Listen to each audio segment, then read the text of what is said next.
이 집에서 당장 나가세요. 두 사람 모두! 시어머니가 제 집에 들어온 그날 모든 비극은 시작되었습니다. 다정한 얼굴 뒤에 소름 끼치는 계획을 숨긴 채 시어머니는 제 모든 것을 빼앗으려 했습니다. 하지만 시어머니는 몰랐습니다. 집안의 모든 것을 지켜보는 작은 눈이 있다는 것을, 그리고 제 남편조차 이 모든 계획의 공범이었다는 사실을 알게 되기까지는 그리 오랜 시간이 걸리지 않았죠. 이제 제 모든 것을 건 처절한 복수가 시작됩니다. 뒷이야기가 궁금하시다면 저희 마음정거장 채널 지금 바로 구독과 좋아요 눌러주세요. 여러분의 응원이 큰 힘이 됩니다. 제 이름은 박서연. 이것은 제 결혼 생활을 지키기 위한, 제 자신을 지키기 위한 처절했던 기록입니다. 시어머니가 저희 집에 장기간 머물겠다고 통보하신 건 제가 부엌에서 사과를 반쯤 깎고 있을 때였습니다. 전화를 받는 남편 민준 씨의 목소리가 거실에서 들려왔죠. 기쁨을 거의 감추지 못하는 들뜬 목소리였습니다. 어머니, 올라오시는 게 당연하죠. 부산에 혼자 계시면 얼마나 외로우세요. 그냥 쭉 계세요. 저희 집이 어머니 집이죠. 저는 몇 초간 꼼짝도 할 수 없었습니다. 손에 든 과도가 도마에 부딪히며 아주 작은 소리를 냈지만 제 마음속에서는 무언가 쿵 하고 떨어지는 소리가 들렸습니다. 부산에 계신 시어머니는 보통 저희 집에 오셔도 3, 4일, 길어야 일주일 정도만 머물다 가셨습니다. 하지만 이번엔 민준 씨의 말투를 듣자마자 직감했습니다. 이건 그냥 며칠 다니러 오시는 게 아니라 아예 눌러 앉으시겠다는 뜻이라는 걸요. 민준 씨는 전화를 끊고 부엌으로 들어와 뒤에서 제 허리를 감싸 안았습니다. 잔뜩 신이 난 목소리로 말했죠. 서연아, 어머니가 부산은 춥고 혼자 계셔서 외로우시다고, 당분간 우리랑 같이 살면서 우리 부부 챙겨주고 싶으시대.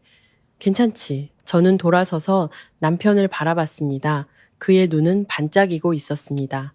마치 곧 선물을 받을 아이처럼 설레는 표정이었죠. 이렇게 큰일을 왜 나랑 상의도 없이, 라는 말이 목구멍까지 차올랐지만 저는 결국 그 말을 삼켰습니다. 저는 민준 씨를 너무 잘 알았거든요. 그는 어머니를 지극히 아끼고 효심이 깊은 사람이었습니다. 시어머니는 일찍 남편을 여의고 홀로 민준 씨를 키워내셨기에 남편에게 어머니의 말은 거의 법과도 같았습니다. 만약 제가 그때 싫은 내색이라도 했다면 분명 저를 이기적인 아내라고 생각했을 겁니다. 저는 애써 미소를 지으며 말했습니다. 어머니가 원하시면 올라오셔야죠. 집에 어른이 계시면 덜 외롭고 좋죠. 그 말에 남편은 얼굴이 환해지며 제 이마에 입을 맞췄습니다. 그럴 줄 알았어. 우리 서연이가 제일 현명하다니까. 그 현명하다는 말이 칭찬처럼 들렸지만 어째서인지 그 순간 제 마음은 싸늘하게 식어갔습니다. 그날 밤 민준 씨는 집 끝에 있는 작은 서재를 어머니의 침실로 만들기 위해 분주했습니다. 핸드폰으로 좋은 매트리스는 어디서 파는지, 적당한 가격에 옷장은 어디에 있는지 찾아보며 쉴 새 없이 계산을 하고 있었죠. 저는 방문 앞에 서서 분주하게 움직이는 남편의 뒷모습을 바라봤습니다. 마음 한구석이 안개가 낀 것처럼 막막하고 무거웠습니다. 제가 시어머니를 싫어하는 것도 함께 사는 걸 막고 싶은 것도 아니었습니다. 하지만 저와 시어머니는 단 한 번도 진심으로 가까웠던 적이 없었습니다. 시어머니는 말씀도 잘하시고 밖에서는 모두가 착하고 현명한 분이라고 칭찬했습니다. 하지만 저는 시어머니를 만날 때마다 그분이 결코 단순한 분이 아니라는 느낌을 받았습니다. 저에게 아주 다정하게 웃어주셨지만 그 눈빛 속에는 늘 제가 아들에게 어울리는 며느리인지 저울질하는 듯한 차가운 시선이 숨어 있었습니다. 밤 9시 30분 제 핸드폰이 울렸습니다. 엄마였습니다.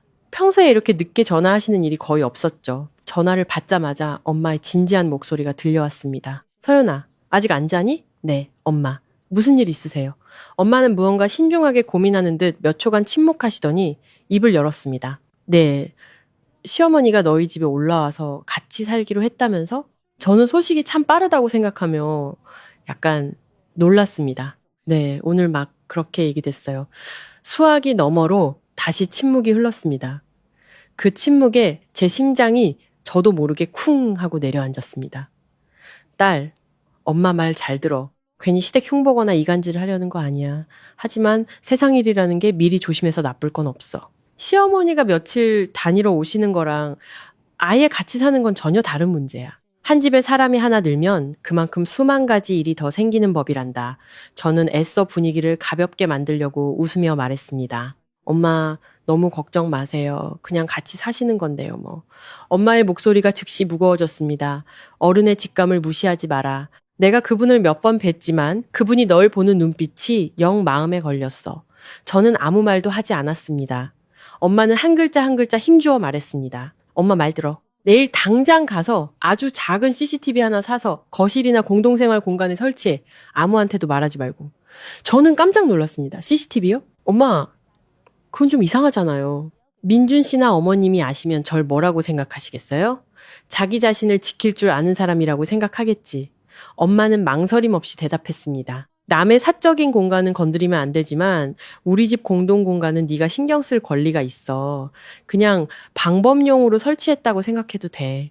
하지만 꼭 설치해야 한다. 저는 침대 머리에 등을 기댄 채 머릿속이 복잡해졌습니다. 엄마, 혹시 뭐 아시는 거 있으세요? 구체적으로 아는 건 없어. 하지만 그냥 느낌이 안 좋아. 넌 내 딸이야. 엄마는 증거가 없어도 불안한 걸 느낄 수 있어. 나중에 무슨 일이 생겼을 때 네가 입이 있어도 아무도 믿어주지 않는 그런 상황에 처하지 않게 하고 싶을 뿐이야. 그 말에 저는 할 말을 잃었습니다. 지금까지 저 혼자 예민하게 군다고 생각했는데 엄마까지 같은 느낌을 받고 계셨다니. 거실을 내다보니 민준 씨는 여전히 어머니를 위해 즐겁게 방을 정리하고 있었습니다. 노란 조명 아래 비친 남편의 얼굴은 아주 따뜻하고 이상적인 가족의 모습처럼 보였습니다. 남들이 본다면 분명 부러워할 풍경이었죠. 그런데 어째서인지 제 마음속에서는 차가운 기운이 스멀스멀 피어올랐습니다. 저는 목소리를 낮춰 물었습니다. 만약 제가 정말 설치하면 무슨 일이 생길 거라고 생각하세요? 엄마는 한숨을 쉬셨습니다. 아무 일도 없길 바라지. 엄마의 걱정이 기우이길 바라. 하지만 만약 무슨 일이 생긴다면 넌 네가 누구를 상대하고 있는지 알게 될 거야. 저는 입술을 깨물었습니다. 엄마의 목소리에 담긴 드문 결단력에 저는 더 이상 웃어넘길 수가 없었습니다. 잠시 후 저는 나지막이 대답했습니다. 네, 내일 가서 사올게요. 엄마는 몇 마디 더 당부하시고 전화를 끊으셨습니다. 방 안은 무서울 정도로 조용해졌습니다. 저는 핸드폰을 내려놓고 오랫동안 멍하니 앉아 있었습니다. 밖에서는 민준 씨가 의자를 끄는 소리, 옷장을 여는 소리, 분주하게 오가는 발소리가 규칙적으로 들려왔습니다. 그 모든 익숙한 가족의 소리가 문득 낯설게 느껴졌습니다. 결혼 3년 만에 처음으로 저는 이 집이 더 이상 온전한 내 편이 아니라는 느낌을 받았습니다. 다음 날 아침 저는 반차를 내고 혼자 용산 전자상가로 향했습니다. 화분 속에 숨겨두면 아무도 눈치채지 못할 만큼 작은 카메라를 골랐습니다. 판매원은 이 모델이 화각도 넓고 소리도 잘 녹음되며 핸드폰으로 보기에도 아주 편리하다고 설명했습니다. 그 말을 듣는 내내 제 손바닥에서는 식은땀이 흘렀습니다. 집에 돌아와 저는 거실 한가운데 한참을 서 있다가 TV장 옆에 있는 금전수 화분 그 무성한 잎사귀 뒤에 카메라를 설치하기로 결정했습니다. 그 각도에서는 거실과 식탁 그리고 두 침실로 들어가는 복도까지 거의 모든 것을 선명하게 볼 수 있었습니다. 저는 핸드폰을 켜서 연결을 테스트해봤습니다. 화면에는 익숙한 거실이 완전히 다른 시각으로 선명하고 또렷하게 그리고 조용하게 비치고 있었습니다. 심장이 미친 듯이 뛰었습니다. 언젠가 내 집에서 안전함을 느끼기 위해 몰래 카메라를 설치해야 하는 날이 올 거라고는 상상도 못했습니다. 토요일 오후 시어머니가 올라오셨습니다. 민준 씨가 직접 차를 몰고 부산까지 가서 모셔왔죠. 문이 열리고 시어머니가 커다란 여행 가방 2개와 끈으로 단단히 묶인 마대 자루까지 들고 들어오시는 것을 보았습니다. 그 짐의 양은 누가 봐도 며칠 놀러 온 사람의 것이 아니었습니다. 시어머니는 환하게 웃으며 제 손을 잡고 살짝 힘주어 쥐었습니다. 아이고, 우리 며느리. 사진보다 실물이 훨씬 예쁘네. 이제부터 내가 신세 좀 길게 져야겠다. 저도 웃었지만 마음은 조금 더 가벼워지지 않았습니다. 무슨 말씀을요, 어머니. 오셔서 집이 더 북적이고 좋죠. 시어머니는 안으로 들어서며 거실 전체를 빠르게 하지만 아주 꼼꼼하게 훑어보셨습니다. 새로 산 소파부터 작은 와인장 그리고 TV 옆 화분까지 그 어떤 것도 시어머니의 시선을 피하지 못했습니다. 그러고는 저를 향해 아무렇지 않은 듯 미소 지으셨습니다. 집이 참 깨끗하네. 역시 여자의 손길이 다은이 다르구나.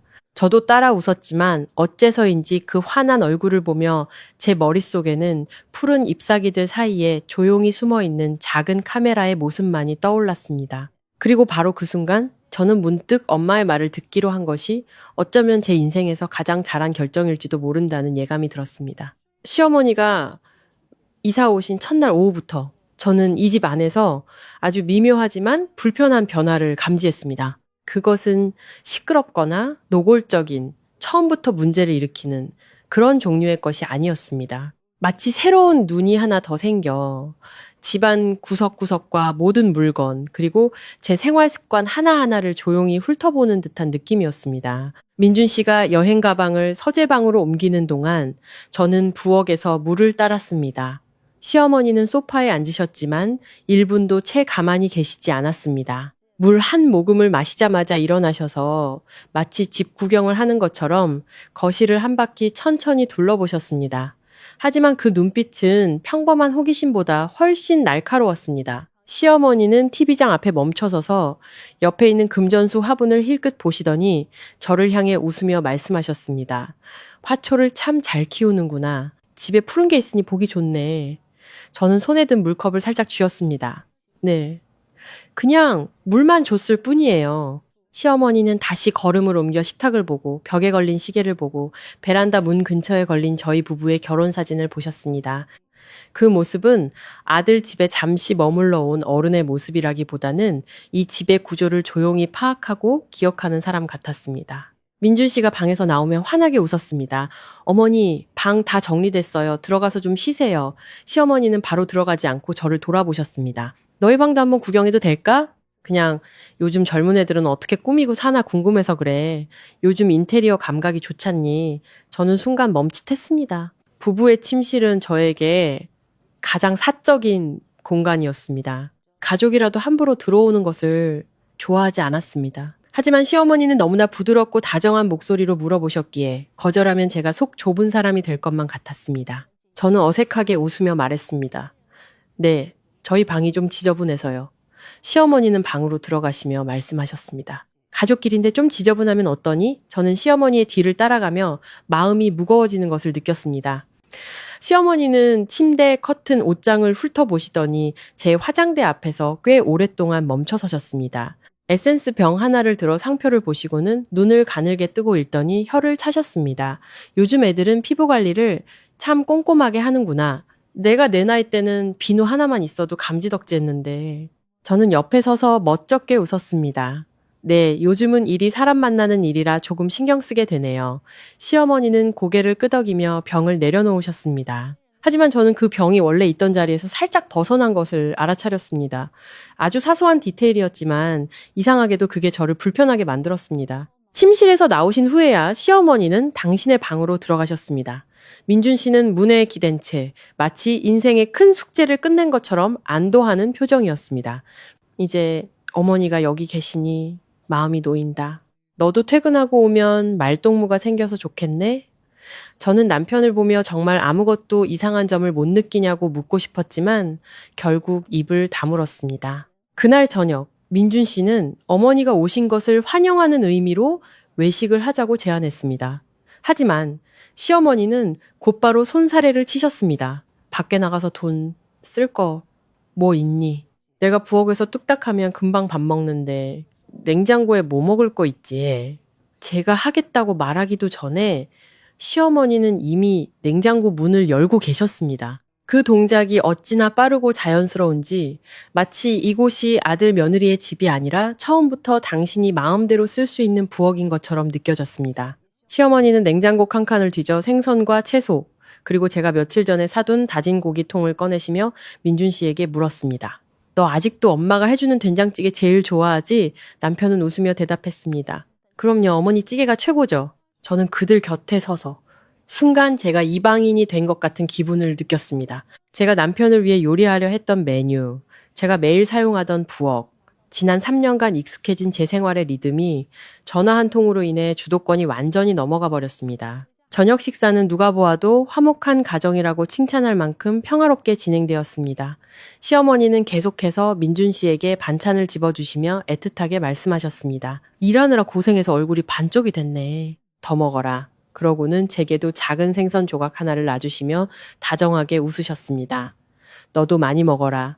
여자는 몸을 잘 챙겨야 건강한 법이야. 제가 막 젓가락을 들자 시어머니는 아주 가볍고 무심한 톤으로 말을 이으셨습니다. 너희도 결혼한 지 3년이나 됐으니 이제 슬슬 아이 생각도 해야지.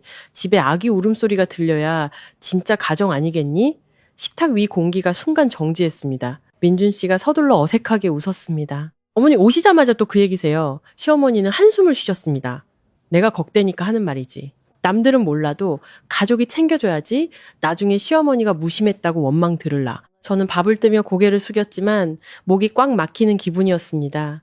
이 문제는 시어머니가 처음 꺼내신 얘기가 아니었지만 오늘 이사 오신 첫날 저녁 식사 자리에서 나온 그 말은 더 이상 평범한 재촉이 아니었습니다. 그것은 마치 선전포고와 같았습니다.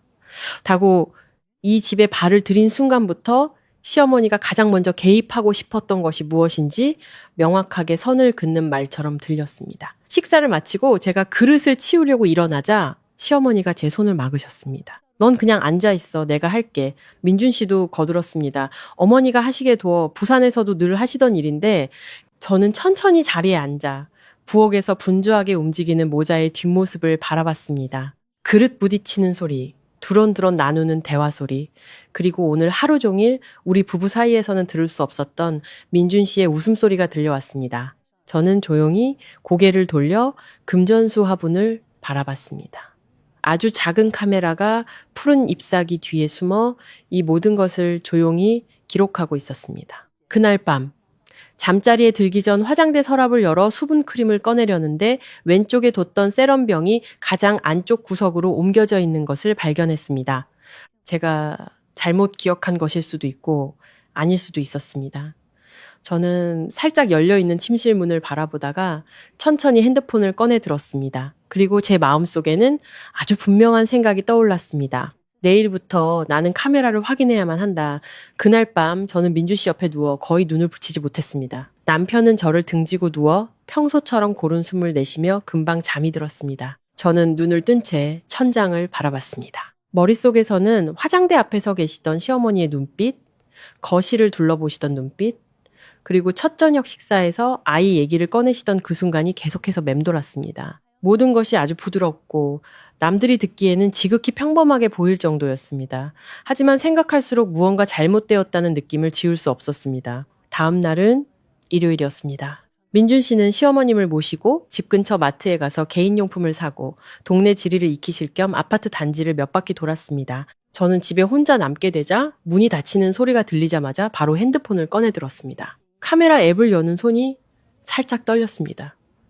화면에는 익숙한 거실의 모습이 나타났습니다. 저는 타임라인을 어제 오후 시어머니가 집에 처음 들어오셨던 순간으로 돌렸습니다. 처음에는 모든 것이 제가 직접 본 것과 똑같이 흘러갔습니다. 시어머니는 웃으며 들어오셔서 소파에 앉아 주변을 둘러보셨습니다. 하지만 제가 영상을 천천히 재생하자 어제 느꼈던 그 모호한 감정이 훨씬 뚜렷한 형태로 다가왔습니다. 시어머니는 그냥 보신 게 아니었습니다. 관찰하고 계셨습니다. 저는 시어머니의 눈빛이 집안의 물건 하나하나를 훑고 TV장 근처 화분, 열쇠를 두는 곳, 식탁 아래 작은 서랍, 그리고 저희 부부의 침실문에서 유난히 오래 머무는 것을 똑똑히 보았습니다. 심지어 신발장을 지나칠 때는 걸음을 늦추고 허리를 숙여 제 하이힐들을 한번 훑어보고 나서야 몸을 돌리셨습니다. 저는 마른 침을 삼키며 계속 영상을 돌렸습니다.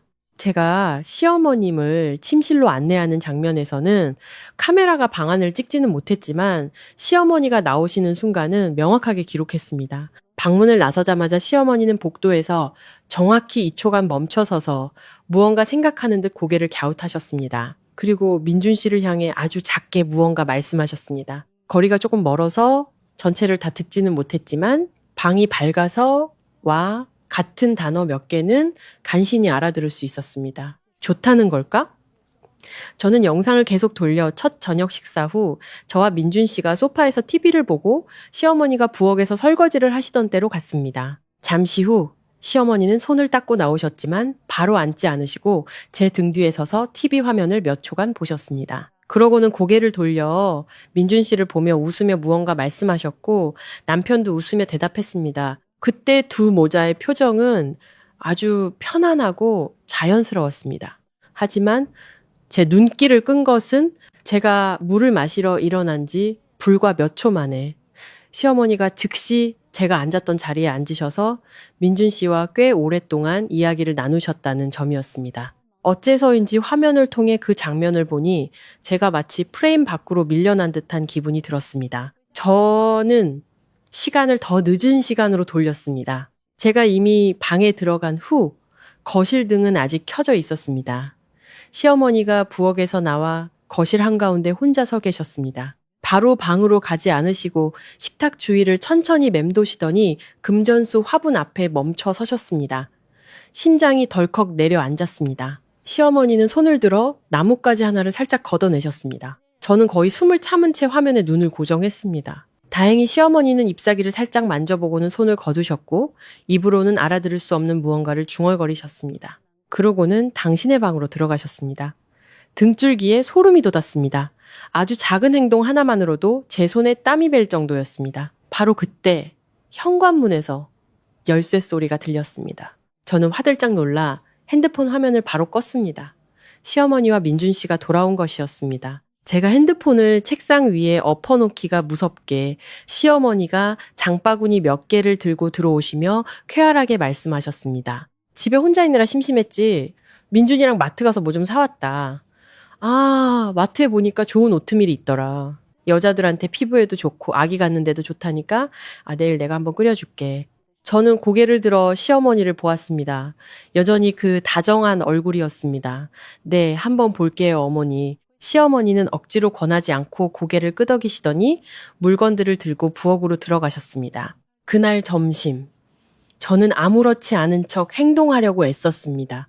제가 의심하고 있다는 것을 들키고 싶지 않았습니다. 하지만 시어머니가 집안을 돌아다니시는 모습, 그 놀라울 정도로 자연스러운 행동을 볼수록 저는 한 가지 사실을 더욱 분명하게 깨달았습니다. 시어머니는 새로 이사 와서 신세 지는 사람의 조심스러움이 전혀 없었습니다. 오히려 새로운 영토에 적응하며 그곳의 주도권을 다 준비를 하는 사람 같았습니다. 오후가 되어 시어머니는 낮잠을 주무셨고 민준 씨는 거실에서 노트북으로 일을 했습니다. 저는 그 틈을 타 침실로 들어가 문을 닫고 다시 핸드폰으로 카메라를 켰습니다. 이번에는 아침에 두 모자가 집을 나섰던 시간으로 바로 돌렸습니다. 문이 닫히고 약 10여 분 후 거실은 조용했습니다. 그러다 제 자신이 거실로 나와 서성이는 모습이 보였습니다.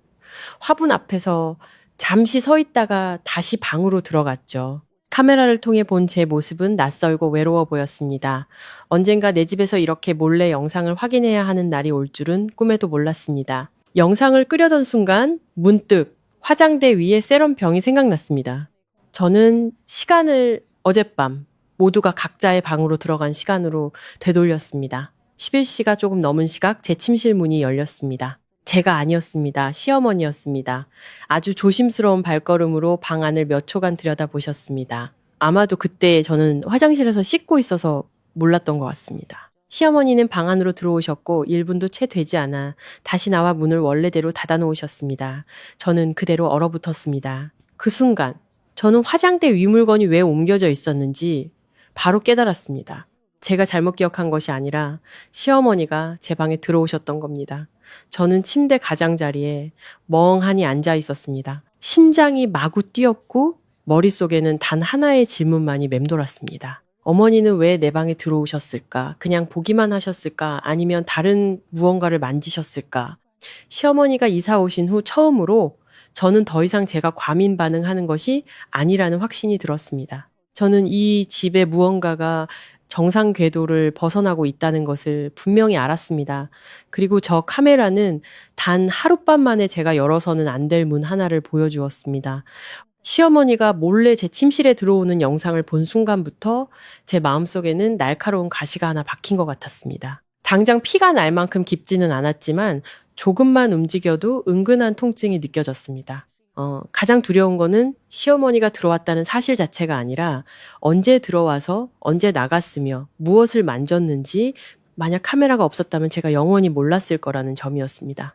오후 내내 저는 아무렇지 않은 척 했습니다. 시어머니가 낮잠에서 깨어나 거실로 나와 과일을 깎으셨고 민준 씨는 핸드폰을 보다가 가끔 고개를 들고 말했습니다. 어머니가 오시니까 자기가 훨씬 덜 힘든 것 같네. 저는 남편을 보며 그저 희미하게 웃었습니다. 저는 바로 따지지 않았습니다.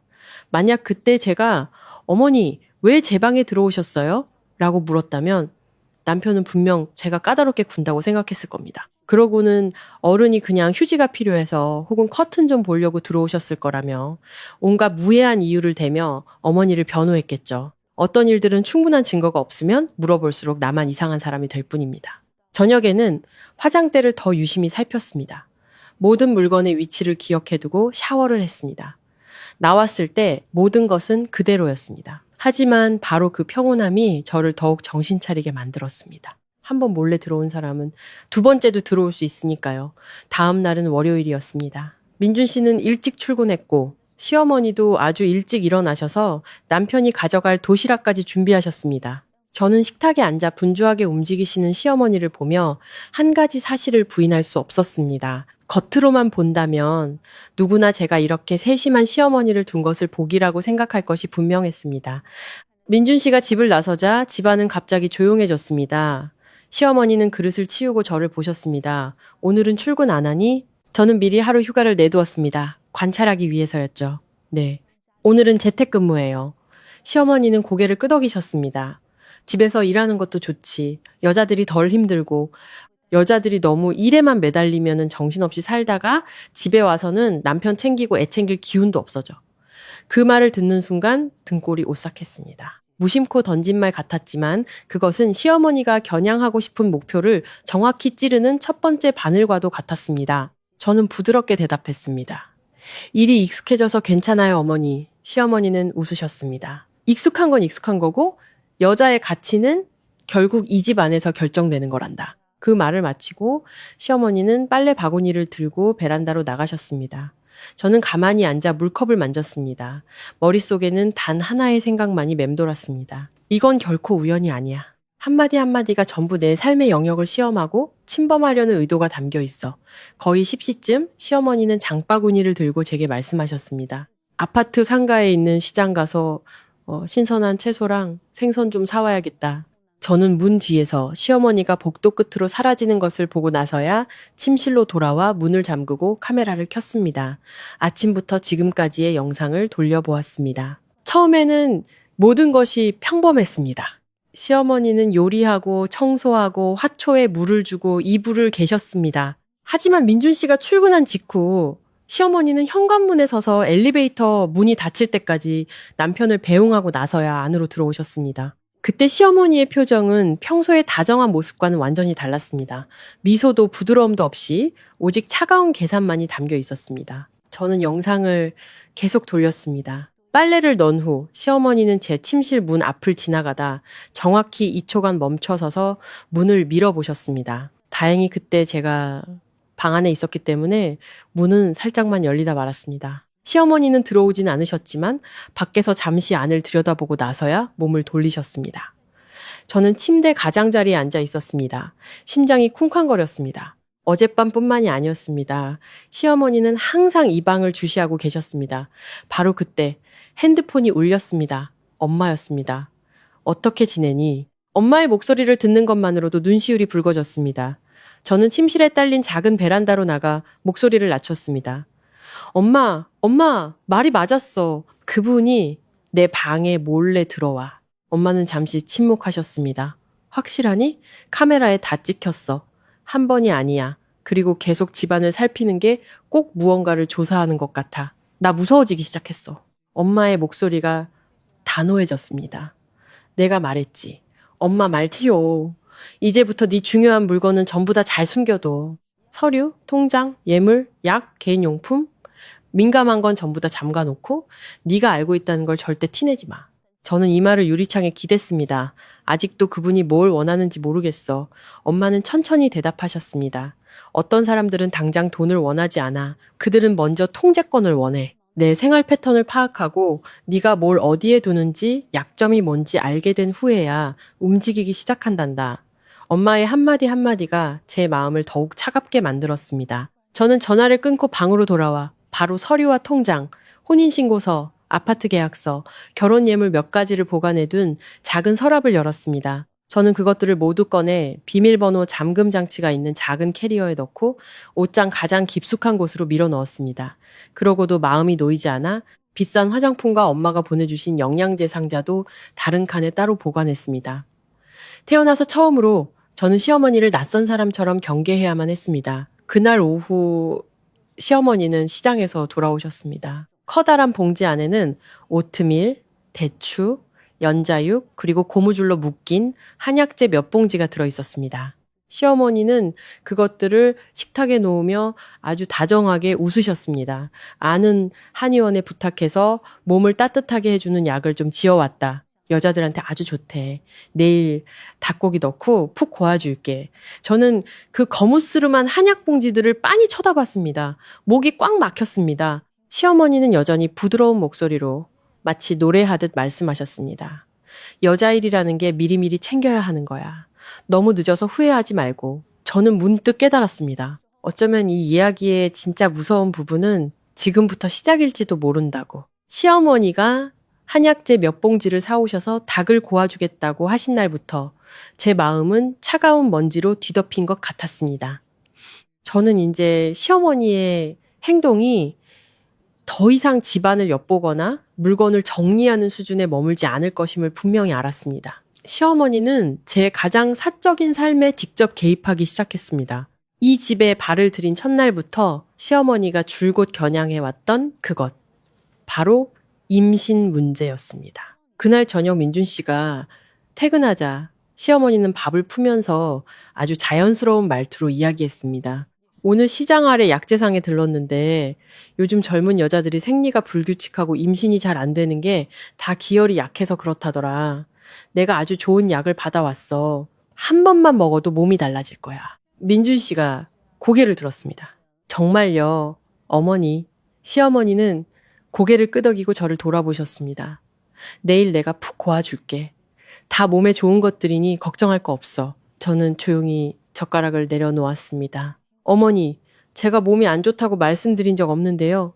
시어머니는 순간 멈칫했지만 아주 잠깐이었습니다. 이내 다시 웃으시며 말씀하셨습니다. 내가 미리 챙겨주는 거지. 결혼한 지 3년이나 됐는데 미리 준비해서 나쁠 거 뭐 있니? 그때 민준 씨도 끼어들었습니다. 마치 아주 합리적인 이야기를 하는 것처럼 저를 달래는 목소리였죠. 어머니가 우리 생각해서 챙겨주시는 거잖아.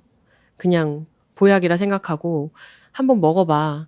저는 고개를 들어 남편을 보았습니다. 노란 조명 아래 남편의 얼굴은 아무렇지 않았습니다. 마치 그것이 평범한 보양식인 것처럼 제 몸, 제가 무엇을 먹고 마실지, 어떤 검사를 받을지가 두 모자에 의해 식탁 위에서 결정될 수 있는 일인 것처럼요. 저는 희미하게 웃었습니다. 제 몸은 제가 제일 잘 알아요. 식탁의 분위기가 가라앉았습니다. 시어머니는 국그릇을 평소보다 조금 세게 내려놓으셨습니다. 그게 무슨 말이니? 내가 너한테 나쁜 짓이라도 할까봐? 저는 시어머니를 똑바로 쳐다보며 말했습니다. 어머니가 나쁜 의도를 가지셨다는 게 아니라 제 건강에 관한 문제는 적어도 제가 스스로 결정하게 해주셨으면 좋겠다는 뜻이에요. 시어머니의 얼굴이 굳어졌습니다. 민준 씨는 바로 미간을 찌푸렸습니다. 말이 너무 심하잖아. 어머니는 그냥 걱정돼서 그러시는 건데 저는 식탁 아래에서 손가락을 꽉 쥐었습니다. 또 그 말이었습니다. 걱정. 모든 치매를 정당화할 수 있을 만큼 아름다운 단어였죠. 그날 저녁, 저는 더 이상 아무 말도 하지 않았습니다. 하지만 침실에 들어가자마자 문을 잠그고 카메라를 켜서 저녁 내내의 영상을 다시 확인했습니다. 그 대화 이후 두 모자의 반응이 궁금했습니다. 제가 방에 들어간 후 10시가 넘도록 민준 씨는 어머니와 거실에 앉아 있었습니다. 두 사람은 아주 작게 속삭였고 카메라가 소리를 명확하게 잡지는 못했지만 몇몇 단어는 어렴풋이 들을 수 있었습니다. 시어머니가 말했습니다. 생각보다 고집이 세네. 민준 씨가 작게 대답했습니다. 조금 시간을 줘요, 엄마. 너무 몰아붙이면 역효과만 나요. 시어머니는 잠시 침묵하시더니 말을 이었습니다. 언제까지 시간을 줄 순 없어. 세월이 우릴 기다려주지 않잖니. 그 말을 듣는 순간 제 손이 차갑게 식었습니다. 그들은 저에 대해 의논하고 있었습니다. 단순한 안부나 조심스러운 권유가 아니라 진짜 작전을 짜고 있었습니다. 다음 날 아침 저는 다시 출근했습니다. 집을 나서기 전 일부러 사원증을 침실에 두고 나와 다시 가지러 들어갔습니다. 제가 이미 나간 줄 알았을 때 시어머니가 어떤 반응을 보일지 궁금했기 때문입니다. 예상대로였습니다. 현관문이 닫히는 소리가 들리자마자 시어머니는 부엌에서 거실로 나와 제 침실 문 쪽을 쳐다보셨습니다. 저는 문 뒤에 숨어 심장이 너무 크게 뛰어 시어머니에게 들릴 것만 같았습니다. 시어머니가 무언가 행동을 취하기 전 시어머니의 핸드폰이 울렸습니다. 시어머니는 전화를 받으며 목소리를 낮췄습니다. 나야. 아니, 아직 병원에 안 가려고 해. 민준이는 내 말을 듣는데 제가 보통이 아니야. 부드럽게 접근해야지 서두르면 안 돼. 저는 그 자리에 못 박힌 듯 서 있었습니다. 누구와 통화하는 걸까요? 병원은 무슨 병원이며 서두르지 말라는 거는 전화기 저편에 누군가도 어떤 진행 상황을 기다리고 있다는 뜻이었습니다. 더 듣고 있다가는 들킬 것 같아 저는 서둘러 문을 활짝 열고 물건을 가지러 온 척 했습니다. 소리에 놀란 시어머니가 취행 돌아보셨습니다. 얼굴이 순간 굳었지만 1초 만에 아무 일도 없었다는 듯 웃으셨습니다. 어머, 아직 안 갔니? 저는 사원증을 들어보였습니다. 물건을 깜빡해서요. 시어머니는 고개를 끄덕이며 옷자락을 매만지셨습니다. 일 좀 꼼꼼하게 해라. 여자가 그렇게 정신을 놓고 다니면 어떡하니? 저는 대답 없이 시어머니를 바라봤습니다. 그날 회사에서 저는 일에 전혀 집중할 수 없었습니다. 머릿속에는 시어머니가 통화하며 했던 세 마디 말만이 맴돌았습니다. 점심시간이 되기를 기다려 화장실로 달려가 엄마에게 바로 전화했습니다. 제 이야기를 다 들은 엄마는 망설임 없이 즉시 말씀하셨습니다. 이제부터 전부 기록해둬. 몇 월 며칠 몇 시에 그분이 무슨 말을 했고 무슨 행동을 했는지 누구와 통화했는지 전부 다 남겨놔야 해. 그런 사람은 혼자 움직이지 않아. 저는 화장실 문에 등을 기댄 채 목소리를 낮췄습니다. 엄마, 아무래도 아이 문제로 뭔가 계획을 꾸미고 있는 것 같아. 엄마는 아주 조용히 한숨을 쉬셨습니다. 아이 문제뿐만이 아닐 수도 있어. 어쩌면 그 집에서 네 자리 자체를 노리는 걸 수도 있지. 엄마의 그 말에 저는 할 말을 잃었습니다. 저녁에 저는 평소보다 일찍 퇴근했습니다. 현관문을 열자마자 집안 가득한 한약 냄새가 코를 찔렀습니다. 식탁 위에는 김이 모락모락 나는 닭백숙 냄비가 놓여 있었고 옆에는 제 몫으로 보이는 작은 그릇이 따로 담겨 있었습니다. 시어머니가 부엌에서 나오시며 환한 얼굴로 말씀하셨습니다. 마침 잘 왔다. 너 주려고 3시간이나 푹 고왔어. 뜨거울 때 먹어야 효과가 좋지. 제가 가방을 내려놓기도 전에 시어머니는 닭고기 그릇을 제 쪽으로 미셨습니다. 어서 먹어. 저는 진한 갈색 국물과 역한 한약 냄새를 보며 속이 울렁거리는 것을 느꼈습니다. 냄새 때문이 아니었습니다. 그때 저를 바라보는 시어머니의 눈빛은 더 이상 권유가 아니었습니다. 명확한 의도를 가진 기다림이었습니다. 민준 씨가 욕실에서 머리를 닦으며 나왔습니다. 어머니, 기분 좋게 그냥 먹어봐. 손해볼 거 없잖아. 저는 고개를 들어 두 모자를 보았습니다.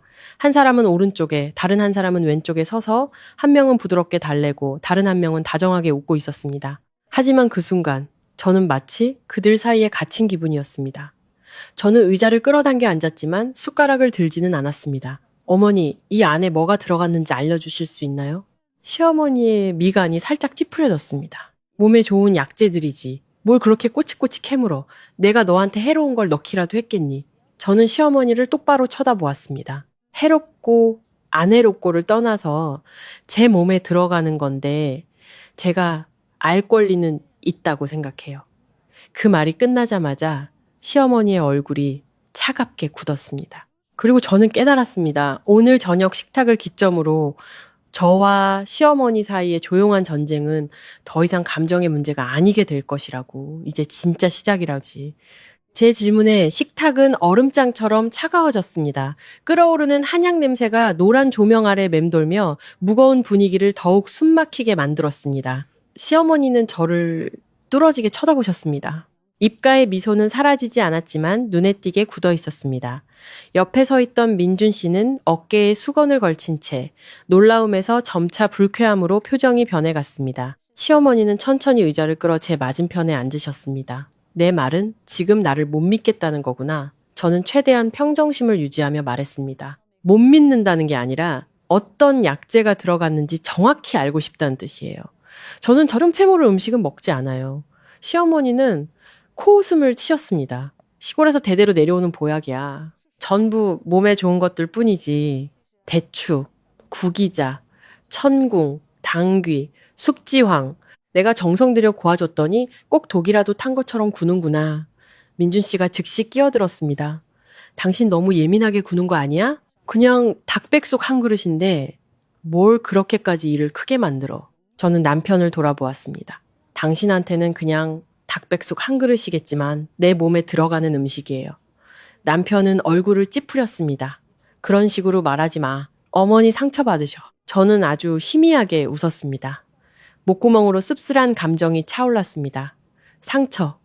언제나 상처받는 쪽은 시어머니였습니다. 저는 감시당하고 몰래 방을 뒤져지고 정체 모를 보약을 강요당하면서도 불쾌할 권리조차 없는 사람처럼 취급당했습니다. 시어머니는 닭백숙 그릇을 제 쪽으로 조금 더 미셨습니다. 넌 그렇게 모든 걸 알려고 할 필요 없어. 너보다 수십 년은 더 산 어른이 뭐가 좋고 나쁜지 모르겠니? 여자라는 게 가끔은 모든 걸 통제하려 하지 말고 좀 부드러워져야 인생이 편해지는 법이야. 저는 눈앞에 국그릇을 보았습니다. 진한 갈색 국물, 둥둥 떠있는 대추 몇 조각, 역한 한약 냄새. 평소 같았으면 그냥 먹기 싫다고 생각하고 말았을 겁니다. 하지만 오늘은 도저히 숟가락을 들 수가 없었습니다. 저는 국그릇을 다시 밀어냈습니다. 죄송하지만 못 마시겠어요. 시어머니의 손이 식탁 모서리를 꽉 쥐었고 손등에 푸른 힘줄이 선명하게 돋아났습니다. 내 성의를 끝까지 무시하겠다는 거냐. 저는 천천히 대답했습니다. 성의를 무시하는 게 아니라 존중하기에 이렇게 차분히 말씀드리는 거예요. 다른 사람이었다면 제 음식에 함부로 손댄 것만으로도 처음부터 거절했을 거예요. 민준 씨가 옆에 있던 의자를 거칠게 끌어당겨 앉으며 으르렁거렸습니다. 서연아, 너 지금 우리 엄마한테 말하는 거야. 저는 남편을 돌아보았습니다. 처음으로 그의 시선을 피하지 않았습니다. 네, 알아요. 그럼 당신은 제가 당신 아내라는 건 알고 있나요? 남편은 할 말을 잃었습니다. 시어머니가 젓가락을 탁 소리나게 내려놓으셨습니다. 됐다. 내가 여기 올라온 이후로 너를 참아준 건 네가 아직 젊고 철이 없다고 생각해서였다. 하지만 이제 보니 철이 없는 게 아니라 일부러 나한테 반항하는 거였구나. 저는 가만히 앉아 있었습니다. 시어머니는 더 이상 다정한 말투를 가장하지 않고 날카로운 가시를 드러내며 쏘아붙였습니다. 며느리라는 게 어른 말 한마디에 열마디를 대꾸하고 내 몸 걱정해서 너희 이세 걱정해서 챙겨줬더니 내 호의를 똥으로 아는구나. 너처럼 자기밖에 모르는 여자는 나중에 고생해도 다 네가 자초한 일이다. 저는 식탁 아래에서 손가락을 꽉 쥐었습니다. 심장은 빠르게 뛰었지만 머리는 이상할 정도로 차가워졌습니다. 결국 가면을 벗으셨군요. 더 이상 착한 척 돌려 말할 필요도 없이 저는 시어머니를 똑바로 쳐다보았습니다. 어머니는 저를 걱정하시는 건가요? 아니면 제가 어머니께 손주를 낳아드리지 못할까봐 걱정하시는 건가요? 시어머니의 눈빛이 번뜩였습니다. 제 질문이 아픈 곳을 찔렀는지 미처 표정을 감추지 못하셨습니다. 둘 다다. 시어머니는 아주 빠르게 대답했습니다. 시집온 여자가 애도 못 낳으면 조만간 그 집의 짐이 될 뿐이야.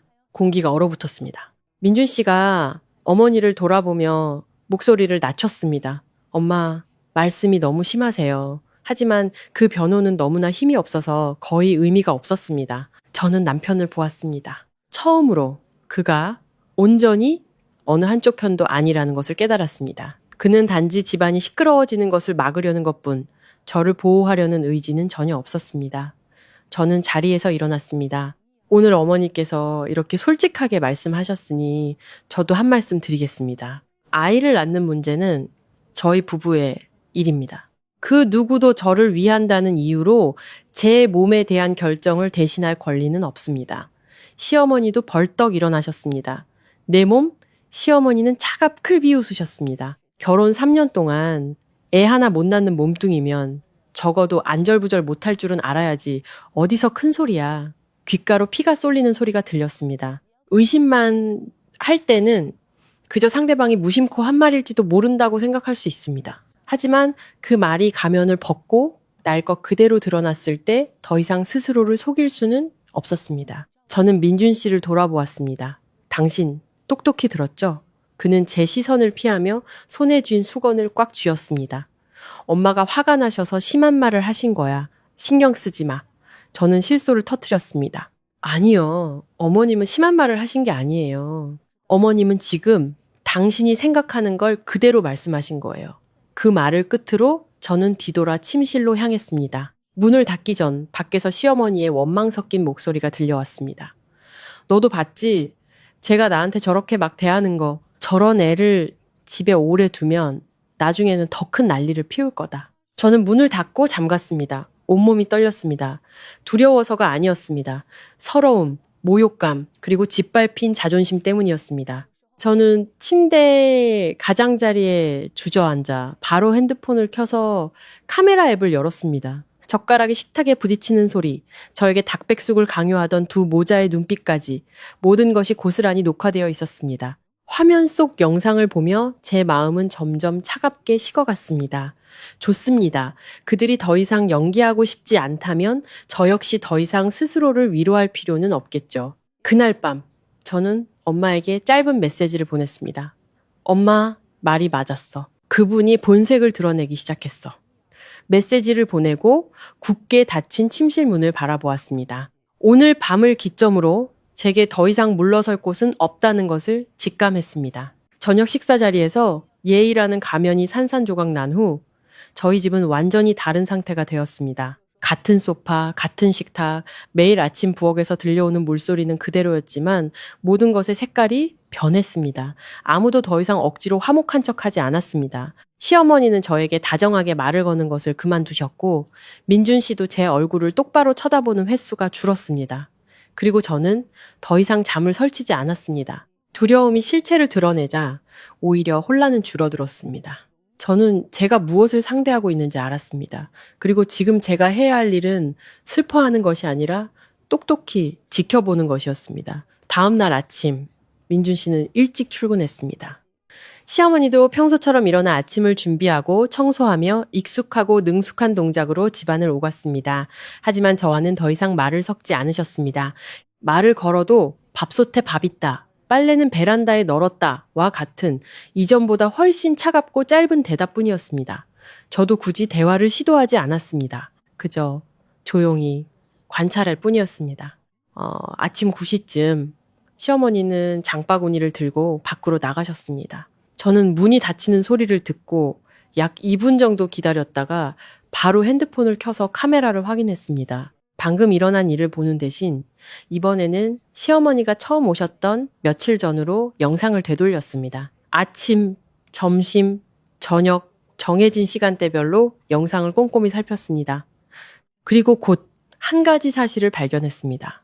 지난 며칠간 거의 매일 오후 3시에서 4시 사이에 시어머니는 외출을 하셨습니다. 어떤 날은 시장에 간다고 하셨고, 어떤 날은 공원에 산책하러, 또 어떤 날은 옆 동네에 더 싼 건어물 가게를 찾으러 간다고 하셨습니다. 하지만 이상한 점은 외출하기 직전에 항상 당신의 방에 10분에서 15분 정도 들어가 계셨다는 것입니다.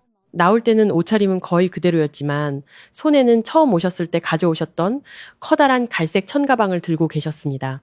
처음에는 돈이나 핸드폰 같은 개인 소지품을 챙기시는 것이라고 생각했지만 자세히 보니 무언가 이상했습니다. 그 가방은 어떤 날은 납작했고 어떤 날은 눈에 띄게 불룩했습니다. 어떤 날은 무거운 것을 든 것처럼 힘겹게 걸어 나오셨습니다. 저는 그저께 오후 영상을 천천히 돌려보았습니다. 시어머니가 방에서 나와 가방을 들고 거실을 지나갔습니다.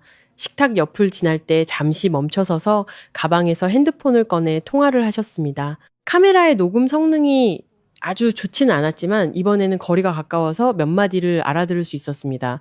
나 지금 나가. 아니, 걔는 몰라. 원래대로 해. 온몸에 피가 차갑게 식었습니다. 나 지금 나가. 걔는 몰라. 원래대로 해. 세 문장은 짧았지만 시어머니가 단순히 시장에 가는 것이 아니라는 것을 이해하기에 충분했습니다. 저는 그 전날 영상도 확인했습니다. 3시 12분쯤 시어머니는 다시 그 갈색 가방을 들고 방에서 나오셨습니다. 문을 나서기 전 갑자기 뒤돌아 거실을 한 바퀴 둘러보셨습니다. 그 눈빛에 등골이 오싹했습니다. 가스불을 껐는지 선풍기를 껐는지 확인하는 그런 눈빛이 아니었습니다. 집안에 아무도 자신을 신경 쓰는 사람이 없다는 것을 확신하는 사람의 눈빛이었습니다. 그리고 시어머니는 나가셨습니다. 저는 시어머니가 돌아오는 시간으로 영상을 돌렸습니다. 4시 27분 문이 열리고 시어머니가 들어오셨습니다. 햇볕에 오래 있었거나 혹은 긴장되는 일을 마친 것처럼 얼굴이 살짝 붉어져 있었습니다. 손에 든 가방은 더 이상 납작하지 않고 바닥 부분이 살짝 불룩했습니다. 시어머니는 바로 당신의 방으로 들어가셨고 약 8분 후에 맨손으로 나오셨습니다. 표정은 다시 평소대로 돌아와 있었고 그 후 부엌으로 들어가 쌀을 씻고 밥을 짓는 모습은 아무 일도 없었던 것 같았습니다. 저는 침대 가장자리에 멍하니 앉아 있었습니다. 굳이 똑똑하지 않아도 그 가방이 핵심이라는 것을 알 수 있었습니다. 시어머니 방에 무언가가 있고 매일 오후 그것을 가지고 나가십니다. 그리고 돌아올 때는 아마도 다른 무언가를 다시 넣어두시는 거겠죠. 바로 그때 엄마에게서 메시지가 왔습니다. 어떻게 돼가니? 저는 바로 전화를 걸었습니다. 엄마 이상한 걸 발견했어. 저는 엄마에게 그 가방과 정해진 시간 그리고 의심스러운 통화 내용에 대해 말씀드렸습니다. 엄마는 제 이야기를 다 듣고 한참 동안 침묵하시더니 말씀하셨습니다. 섣불리 행동하지 마라. 일이 드러나기 직전일수록 사람들은 허점을 보이기 쉬워. 계속 지켜봐. 하지만 명심해. 네가 그분의 동선을 파악하고 있다는 걸 절대 들켜서는 안 돼. 저는 벽에 등을 기댄 채 목이 메어 말했습니다. 나 정말 무서워지기 시작했어, 엄마. 모든 게 단순히 아이를 낳으라고 압박하는 수준에서 그치지 않을 것 같아. 엄마는 아주 천천히 말씀하셨습니다. 나도 그렇게 생각해. 평범한 시어머니라면 매일 비밀스러운 가방을 들고 임무 수행하듯 외출하지는 않겠지. 그분은 무언가를 준비하고 계신 거야. 엄마와의 통화 후 저는 다시 카메라를 켜서 저녁 시간대를 자세히 보았습니다. 역시나 저녁 식사 후 민준 씨가 어머니와 거실에 앉아 있을 때 두 사람은 아주 작게 속삭였습니다. 저는 볼륨을 최대로 키웠습니다. 잡음이 심했지만 몇몇 단어는 끊어지듯 들렸습니다. 아직은 아니야? 반응을 봐야 해? 더 늦으면 안 돼? 저는 핸드폰을 쥔 손가락 마디가 하얗게 될 정도로 꽉 쥐었습니다. 그들은 정말로 무언가를 계획하고 있었습니다. 제 예감이 틀린 것도 엄마가 과민하게 반응하신 것도 아니었습니다. 이 집에서 제 등 뒤에서 어떤 계획이 조용히 단계적으로 진행되고 있었습니다. 그날 오후 시어머니는 평소보다 일찍 돌아오셨습니다. 집에 들어오자마자 바로 당신의 방으로 들어가셨습니다. 나올 때 시어머니의 표정은 무언가 달라져 있었습니다. 중요한 일을 해결한 것처럼 한결 가벼워 보였습니다. 시어머니는 소파에 앉아있는 저를 보시더니 불쑥 물으셨습니다. 오늘은 집에서 일하니? 저는 아무 일도 없다는 듯 미소 지으며 고개를 들었습니다. 네, 오후에는 재택근무 신청했어요. 시어머니는 고개를 끄덕이셨지만 제 얼굴을 평소보다 오래 쳐다보셨습니다. 집에 있는 것도 좋지. 여자는 집에 있어야만 보이는 것들도 있는 법이란다. 저도 시어머니를 마주 보았습니다. 네, 저도 그렇게 생각하고 있어요. 시어머니는 바로 시선을 돌리셨지만 아주 짧은 순간 그 눈빛이 흔들리는 것을 똑똑히 보았습니다. 그 순간 저는 제가 새로운 경계선을 넘었다는 것을 직감했습니다. 시어머니가 그 갈색 가방에 무엇을 숨기고 있는지 정확히는 몰랐지만 한 가지는 분명했습니다. 그분의 진짜 얼굴을 보려면 저는 저 방문 너머까지 가야만 한다는 것을요. 갈색 가방이 단서라는 것을 확신한 후부터 저는 일에 거의 집중할 수 없었습니다. 머릿속은 온통 그 안에 무엇이 들어있길래 시어머니가 매일 몰래 가지고 나갔다가 누가 볼세라 다시 가져오는 걸까? 라는 질문으로 가득 찼습니다. 진실을 알려면 시어머니의 방에 들어가야만 한다는 것을 알았습니다. 그 생각에 이틀 내내 갈등했습니다. 이것은 매우 민감한 문제였습니다. 시어머니가 먼저 제 방에 몰래 들어왔고 명백히 무언가를 숨기고 있더라도 제가 시어머니의 물건을 뒤지는 것은 마지막 선을 넘는 행위였습니다. 한번 저지르면 더 이상 예전처럼 순진한 척 할 수 없게 되는 것이죠. 하지만 그 망설임은 목요일 오후에 끝났습니다. 그날 저는 일부러 일찍 퇴근했지만 아무에게도 알리지 않았습니다. 저는 아파트 맞은편 카페에 앉아 카메라로 실시간 상황을 지켜보았습니다. 정확히 32분 시어머니가 갈색 가방을 들고 방에서 나오셨습니다. 문을 나서기 전 아주 꼼꼼하게 집안을 한번 둘러보고 나서야 엘리베이터 버튼을 누르셨습니다. 저는 정확히 5분을 더 기다렸다가 자리에서 일어나 이웃과 마주치는 것을 피하기 위해 후문을 통해 비상계단으로 집으로 올라갔습니다. 문을 열고 들어서는 순간 심장이 너무 세게 뛰어 열쇠를 쥔 손이 떨릴 정도였습니다. 집안은 숨막히게 조용했습니다. 저는 신발도 벗지 않고 바로 시어머니 방으로 향했습니다. 문은 잠겨 있지 않았습니다. 방 안은 지나치게 깔끔했습니다. 이불은 각 잡혀 접혀 있었고 옷은 나란히 걸려 있었으며 공기 중에는 파스와 한약 냄새가 희미하게 맴돌았습니다. 저는 방 한가운데 몇 초간 서서 스스로에게 다짐했습니다. 딱 그 가방만 찾아서 보고 원래대로만 두자. 갈색 가방은 침대 옆 작은 테이블 밑에 있었습니다. 저는 쭈그려 앉아 가방을 꺼냈습니다. 그리 무겁지는 않았지만 안에는 딱딱한 물건들이 들어있었습니다. 저는 심호흡을 하고 지퍼를 열었습니다. 가장 먼저 눈에 들어온 것은 모서리 페인트가 벗겨진 낡고 작은 검은색 노트북이었습니다. 그 옆에는 고무줄로 단단히 묶인 서류 뭉치 2개가 있었습니다. 맨 아래에는 파란색 표지의 수첩과 모서리가 접힌 노란색 봉투가 있었습니다. 저는 그 물건들을 멍하니 쳐다보았습니다. 손바닥이 차갑게 식었습니다. 아주 끔찍한 것을 보게 될 것이라는 예감이 들었지만 저는 서류 뭉치를 꺼내 들었습니다. 첫 장은 부동산 정보가 인쇄된 종이였습니다. 주소는 모두 저희 집 근처의 아파트들이었습니다. 같은 동이집도 있었고 맞은편 동이집도 몇 킬로미터 떨어진 신도시의 집도 있었습니다. 각 매물 옆에는 볼펜으로 3인 가족에게 적합, 유치원 가까움, 가격 협상 가능과 같은 메모가 적혀 있었습니다. 저는 미간을 찌푸렸습니다. 심장이 쿵 내려앉았습니다. 집을 알아보고 계셨습니다. 누구를 위해서? 저는 다음 장을 넘겼습니다. 다음 종이를 본 순간 제 눈은 그대로 얼어붙었습니다. 그것은 최은미 32세라는 낯선 여성의 이름으로 된 산부인과 검진 결과서 사본이었습니다. 아래에는 여러 검사 수치가 있었고 결론 부분의 몇몇 줄에는 빨간 펜으로 밑줄이 그어져 있었습니다.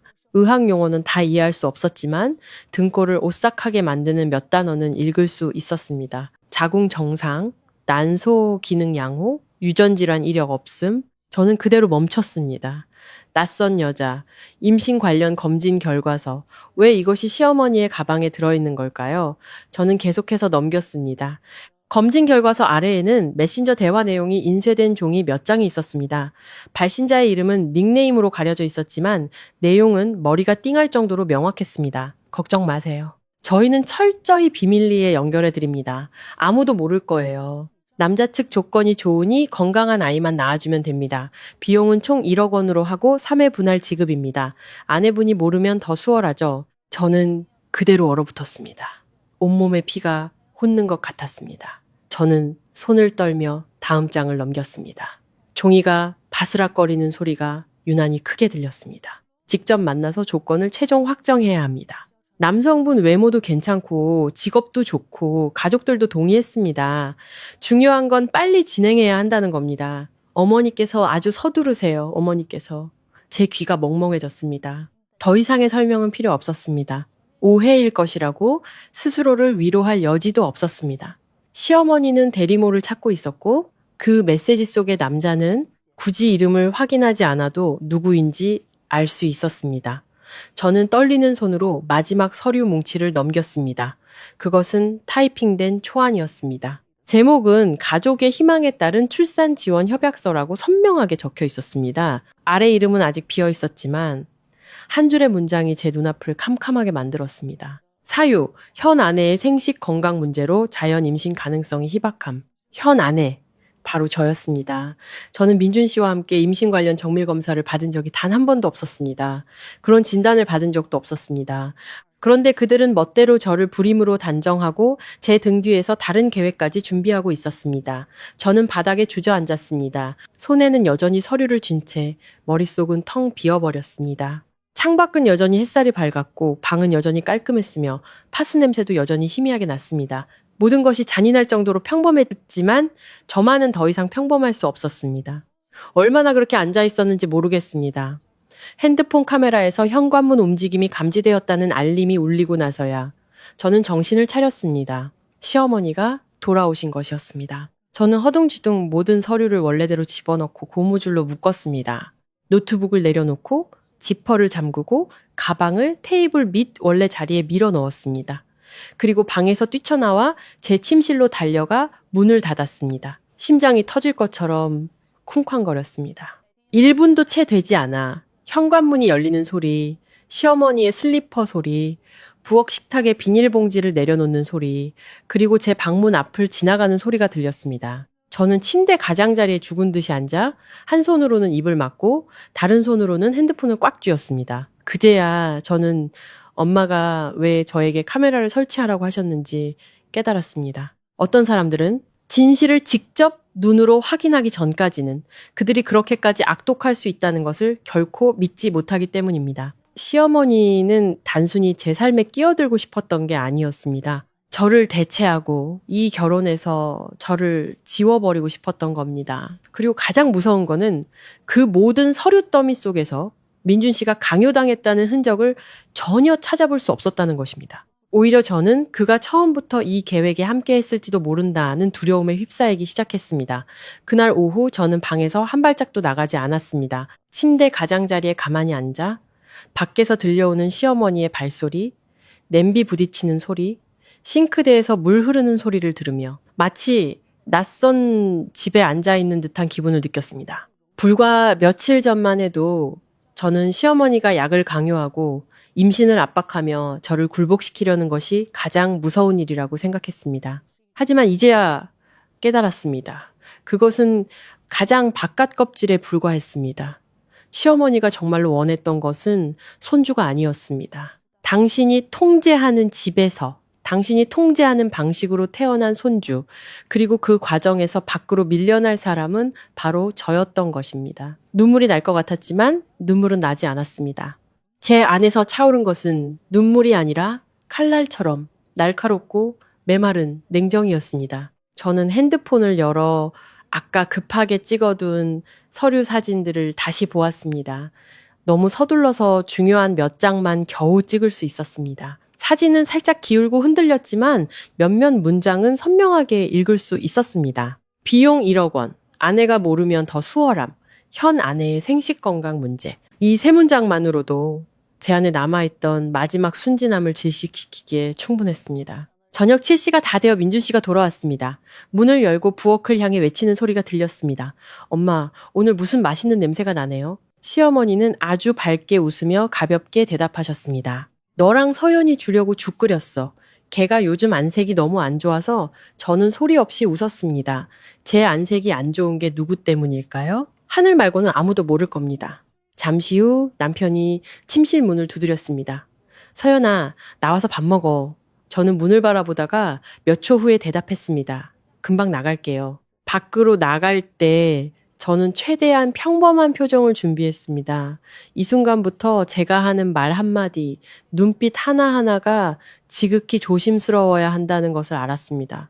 만약 그들이 제가 모든 것을 알았다는 것을 눈치챈다면 그들은 행동 방식을 바꿀 것입니다. 그리고 저는 아직 모든 것을 한 번에 끝낼 증거가 부족했습니다. 그날 저녁 식사는 이상할 정도로 조용했습니다. 시어머니는 민준 씨에게 계속해서 반찬을 집어주셨습니다. 저에게도 여전히 반찬을 놔주시고 웃으며 걱정하는 투로 말씀하셨습니다. 너도 더 먹어라. 너무 말라서 안쓰럽다. 저는 그릇을 들고 조용히 대답했습니다. 네.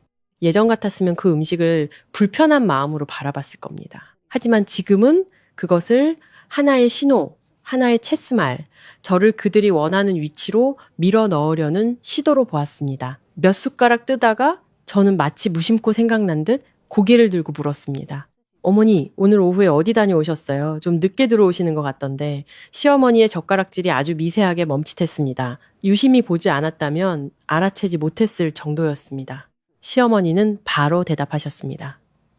시장에 건어물 좀 사고 약국 들러서 영양제 좀 물어보느라.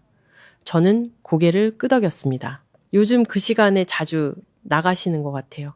이번에는 시어머니뿐만 아니라 민준 씨까지 고개를 캄들어 저를 쳐다보았습니다. 저는 여전히 평온한 목소리를 유지했습니다. 어머니가 아직 길이 익숙하지 않으실까봐 걱정돼서 여쭤봤어요. 시어머니는 웃었지만 눈은 웃고 있지 않았습니다. 네가 참 세심하구나. 그 시간이 시원해서 산책 겸 나가는 거야. 저는 국그릇을 들어 천천히 불며 말했습니다. 네. 여기는 차가 많으니 조심해서 다니세요. 더 이상 아무도 말을 잇지 않았습니다. 하지만 그 순간부터 그들의 눈에 경계심이 짙어지는 것을 분명히 느낄 수 있었습니다. 식사 후 저는 먼저 자리에서 일어났습니다. 나 좀 피곤해서 먼저 들어가 쉴게. 민준 씨가 저를 몇 초간 쳐다보았습니다. 당신 요즘 왜 그래? 꼭 무슨 일 숨기는 사람처럼. 저는 돌아서서 희미하게 미소 지었습니다. 그 질문은 내가 해야 할 것 같은데. 남편은 할 말을 잃었습니다. 시어머니가 뒤에서 끼어들며 중재하는 목소리로 말씀하셨습니다. 아이고, 부부끼리 잘 지내다가 왜들 그래? 서연이가 일이 힘들어서 스트레스 받나 보다. 저는 시어머니를 똑바로 쳐다보았습니다. 네, 스트레스가 많긴 하네요. 그 말을 끝으로 저는 바로 방으로 들어가 문을 잠갔습니다. 그날 밤 저는 더 이상 카메라를 보지 않았습니다. 핸드폰에 증거라는 이름의 새 폴더를 만들었습니다. 그리고 모든 것을 정리하기 시작했습니다. 가방 속 서류 사진, 시어머니가 몰래 제 방에 들어오는 영상, 닭백숙을 강요하던 저녁 식사의 녹음 파일, 시어머니가 외출했던 시간들. 저는 메모 앱에 날짜, 시간, 대화 내용, 행동을 하나씩 기록했습니다. 기록을 하면서 제 삶에서 종양을 조금씩 잘라내는 듯한 기분이 들었습니다. 아팠지만 정신은 맑아졌습니다. 자정이 다 될 무렵 엄마에게서 메시지가 왔습니다. 아직 안 자니? 저는 바로 다시 전화를 걸었습니다. 가방 속 이야기와 오늘 저녁 식사 이야기를 들으신 엄마는 오랫동안 침묵하셨습니다. 그리고 입을 여셨을 때 그 목소리는 낮고 단호했습니다. 마음의 준비를 해야 할 것 같다. 이 결혼은 더 이상 되돌리기 힘들지도 몰라. 저는 입술을 꽉 깨물었습니다. 알아요. 엄마가 다시 물으셨습니다. 민준이는 어디까지 알고 있는 거 같니? 저는 침실문을 바라보았습니다. 가슴이 돌덩이로 짓눌리는 것 같았습니다. 전부 다 알고 있을까봐 무서워요. 수화기 너머로 엄마는 아주 무거운 한숨을 내쉬었습니다. 만약 그 애가 모든 걸 알면서도 제 엄마랑 네 앞에서 연기를 한 거라면 이제부터는 더 이상 그 애를 네 편이라고 생각하지 마라. 저는 눈을 감았습니다. 엄마가 저에게 하신 말 중 가장 아픈 말이었고 또한 가장 정확한 말이었습니다. 저는 문득 깨달았습니다. 제가 이제부터 마주해야 할 상대는 독선적인 시어머니, 한 명이 아니라 두 명이라는 것을. 하나의 계획 안에 함께 있는 두 사람. 제 반대편에 서 있는 두 사람. 다음 날 아침 저는 평소보다 일찍 일어났습니다. 푹 자서가 아니라 거의 밤을 새웠기 때문이었습니다. 저는 에어컨 소리, 옆에서 뒤척이는 민준 씨의 소리, 새벽녘 화장실에 가시는 시어머니의 소리를 들으며 오직 한 가지만을 되뇌었습니다. 민준 씨가 어디까지 알고 있는지 확인하려면 더 이상 추측만으로는 안 된다. 그를 한번 시험해 봐야 한다. 미련 때문이 아니라 내 손으로 마지막 희망의 불씨를 꺼뜨리기 위해서. 저는 침실을 나와 부엌으로 가서 물을 따랐습니다. 시어머니는 이미 일어나 쌀을 씻고 계셨습니다. 저를 힐끗 보시더니 이내 시선을 돌리며 무심하게 말씀하셨습니다. 오늘은 웬일로 일찍 일어났네. 저는 대답했습니다. 머리가 좀 아파서요. 시어머니는 고개를 끄덕이셨습니다. 여자가 정신이 불안하면 호르몬도 엉망이 되는 법이야. 저는 대꾸하지 않고 물컵을 든 채 바로 베란다로 나갔습니다. 이제부터 시어머니가 하는 모든 말은 결코 그냥 하는 말이 아니라는 것을 잘 알았습니다. 시어머니는 저를 생식 건강에 문제가 있고 심리적으로 불안정하며 엄마가 되기 어려운 여자라는 틀 안에 가두고 있었습니다. 그 틀이 완성되면 이 집에서 저를 대체하는 것이 다른 사람들 눈에 더 합리적으로 보일 테니까요. 민준 씨는 평소보다 늦게 출근했습니다. 현관에서 신발을 신으며 제게 물었습니다. 오늘 저녁에 일찍 와? 저는 남편을 몇 초간 바라보다가 말했습니다. 나한테 할 말 있어요? 그는 순간 멈칫했습니다. 아니 그냥 물어본 거야. 저는 고개를 끄덕였습니다. 그럼 오늘 저녁에 일찍 올게요. 나도 할 말이 있거든. 남편은 저를 보았습니다. 표정이 순간 굳었지만 더 이상 묻지는 않았습니다. 그날 하루 저는 일에 거의 손을 대지 못했습니다. 대부분의 시간을 회사의 빈 회의실에 앉아 제가 가진 증거들을 다시 확인하며 오늘 밤 무엇을 어디까지 말해야 할지 고민했습니다. 모든 패를 보여줄 수는 없었지만 남편의 진짜 반응을 끌어내기에 충분히 날카로워야만 했습니다. 그날 저녁 저는 6시가 넘어 집에 도착했습니다. 현관문을 열자 시어머니가 소파에 앉아 핸드폰으로 무언가를 열심히 보고 계셨습니다. 문 열리는 소리에 시어머니는 즉시 화면을 끄고 고개를 들며 웃으셨습니다. 왔니? 오늘은 속 편하게 생선죽 끓였다. 저는 아무렇지 않게 신발을 갈아 신으며 대답했습니다. 네, 저녁 식사 자리에서 저는 더 이상 돌려 말하지 않았습니다. 몇 숟가락 뜨다가 숟가락을 내려놓았습니다. 민준 씨, 오늘 저녁 먹고 나랑 따로 얘기 좀 해요. 생선을 집던 남편의 손이 멈췄습니다. 시어머니도 고개를 드셨습니다. 무슨 할 말이 있길래 따로 하니? 저는 시어머니를 보았습니다. 저희 부부 얘기요. 시어머니는 마른 웃음을 지으셨습니다. 이 집안에서 뭘 숨길 게 있다고. 저는 아주 부드럽게 대답했습니다. 어떤 이야기는 아는 사람이 적을수록 더하기 쉬운 법이거든요, 어머니. 시어머니의 얼굴이 굳었지만 더 이상 말씀은 없으셨습니다. 식사를 마치고 저는 바로 침실로 들어갔습니다. 약 5분 후 민준 씨가 들어와 문을 닫았습니다. 바로 앉지 않고 옷장에 기댄 채 초조함과 경계심이 섞인 눈으로 저를 보았습니다. 할 말이 뭔데? 저는 남편을 오랫동안 바라보다가 단도직입적으로 물었습니다. 만약에 내가 아이를 못 낳게 되면 당신 어떻게 할 거예요? 질문이 끝나자마자 남편의 표정이 빠르게 변했습니다. 슬픔도 놀라움도 아닌 경계심이었습니다. 또 무슨 이상한 생각하는 거야? 저는 여전히 그를 응시했습니다. 그냥 대답해줘요. 그는 한숨을 쉬며 침대 가장자리에 걸터 앉았습니다. 목소리는 애써 부드러움을 가장하고 있었죠. 병원 가서 치료받아 봐야지. 치료되면 좋고 안 되면 다른 방법을 찾아봐야지. 요즘 의학이 얼마나 발전했는데 방법이 없겠어. 저는 다시 물었습니다. 다른 방법이라는 게 구체적으로 뭐죠? 그는 몇 초간 침묵하더니 제 시선을 피했습니다. 입양을 하거나 아니면 다른 방안을 찾아보거나. 중요한 건 우리 부부가 계속 함께 하는 거지. 다른 방안이라는 네 글자를 듣는 순간 심장이 쿵 하고 내려앉았습니다. 저는 이번에는 더 천천히 물었습니다. 그 다른 방안이라는 게 나 대신 아이를 낳아줄 다른 여자를 찾는 걸 의미하나요? 남편은 고개를 번쩍 들어 저를 쳐다보았습니다. 그 순간은 찰나였지만 그의 눈에 서린 당혹감을 똑똑히 볼 수 있었습니다. 무슨 소리야 그게? 저는 아주 희미하게 웃었습니다. 그냥 물어본 거예요. 왜 그렇게 놀라요? 그는 벌떡 일어났습니다. 서연아, 당신 요즘 진짜 문제 있어. 하루 종일 의심하고 캐묻고 있지도 않은 일을 상상하고 엄마 말이 맞는 거 아니야? 일이 너무 힘들어서 정신적으로 예민해진 거라고. 저는 가만히 앉아 있었습니다. 그가 즉시 부인하지 않고 오히려 제 정신 상태를 공격하는 그 방식에 제 안에 남아있던 마지막 조각마저 부서져 내렸습니다. 저는 그를 보며 아주 차분한 목소리로 말했습니다. 난 그냥 질문 하나 했을 뿐이에요. 당신이 그런 생각이 없었다면 그냥 아니라고 말하면 됐어요. 그는 입술을 굳게 다물었습니다. 아니야. 하지만 그의 눈빛은 조금도 안정되지 않았습니다. 저는 다시 물었습니다. 그럼 만약 어머님이 그런 생각을 하신다면요? 그는 완전히 화를 냈습니다. 우리 엄마는 아주 현실적인 분이야. 가족을 위해서 생각하시는 거라면 다 우리 부부 잘 되라고 그러시는 거지. 당신, 제발 우리 엄마를 나쁜 사람으로 몰고 가지 마. 저는 한 글자 한 글자 똑똑히 들었습니다. 마음이 조금씩 식어갔습니다. 우리 부부 잘 되라고. 그것이 제가 원했던 대답이었습니다. 그는 모르는 것이 아니었습니다. 그 생각에 동의하고 있었던 겁니다. 저는 고개를 끄덕였습니다. 알겠어요. 그는 미간을 찌푸렸습니다. 뭘 알겠다는 거야? 저는 그를 보며 미소 지었습니다. 하지만 그 미소는 저 스스로도 차갑게 느껴졌습니다. 이제부터 당신한테 더 이상 아무것도 물어볼 필요가 없다는 걸요. 그는 무언가 더 말하려는 듯 저를 쳐다보다가 결국 아무 말도 하지 않았습니다. 그는 돌아서서 문을 열고 나갔습니다. 문이 닫히기 전 거실에서 시어머니가 작게 묻는 소리가 들렸습니다. 뭐래?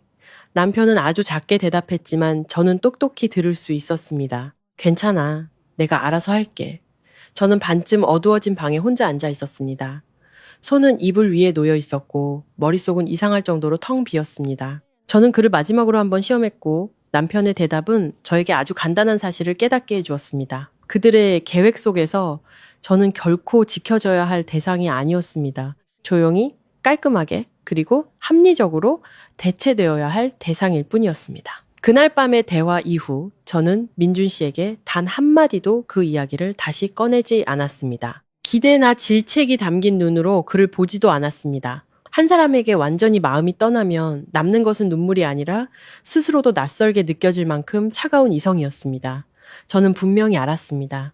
이제부터 이기려면 섣불리 움직여서는 안 된다는 것을 연기해야만 했습니다. 여전히 혼란스러워하는 며느리인 척 남편을 막 의심하기 시작한 아내인 척, 그들이 갈색 가방에 숨겨둔 계획의 실체를 아직 모르는 척 해야만 했습니다. 다음날 아침, 저는 평소보다 조금 늦게 일어났습니다. 식탁에 나가니 시어머니가 연자죽을 끓여 놓으셨습니다. 제 앞에 그릇을 놓으며 며칠 전과는 완전히 다른 부드러운 목소리로 말씀하셨습니다. 어서 먹어라. 속 편하게, 싱겁게 끓였어. 저는 자리에 앉아 아주 작은 한 숟가락을 떴습니다. 시어머니는 제 반응을 살피는 듯 저를 쳐다보셨습니다. 저는 고개를 들어 조용히 말했습니다. 고맙습니다, 어머니. 단 3마디였지만 시어머니의 눈빛이 순간 변하는 것을 똑똑히 보았습니다. 기쁨이라기보다는 며칠간 두드리던 문이 드디어 아주 작은 틈을 보였을 때의 안도감 같은 것이었습니다. 옆에 앉아있던 민준 씨도 저를 보며 물었습니다. 어젯밤에 잠은 잘 잤어? 저는 그럭저럭이라고 대답했습니다. 그는 몇 초간 침묵하더니 목소리를 낮췄습니다. 요즘 너무 스트레스 받는 것 같으면 우리 잠깐 어디 여행이라도 다녀올까? 저는 실소를 터뜨릴 뻔했습니다. 여행이라니 정말 저를 위로하고 싶은 걸까요? 아니면 제가 여전히 방어 태세를 갖추고 있는지 떠보려는 걸까요? 저는 고개를 저었습니다. 아니 괜찮아요. 생각해보니 며칠 전엔 제가 너무 예민했던 것 같아요. 아마 일 때문이었나 봐요. 제 말을 듣자 남편과 시어머니 모두 아주 짧게 동시에 침묵했습니다. 제가 이렇게 빨리 태도를 바꿀 줄은 예상하지 못했던 것이 분명했습니다. 시어머니가 먼저 입을 여셨습니다. 내가 말했잖니.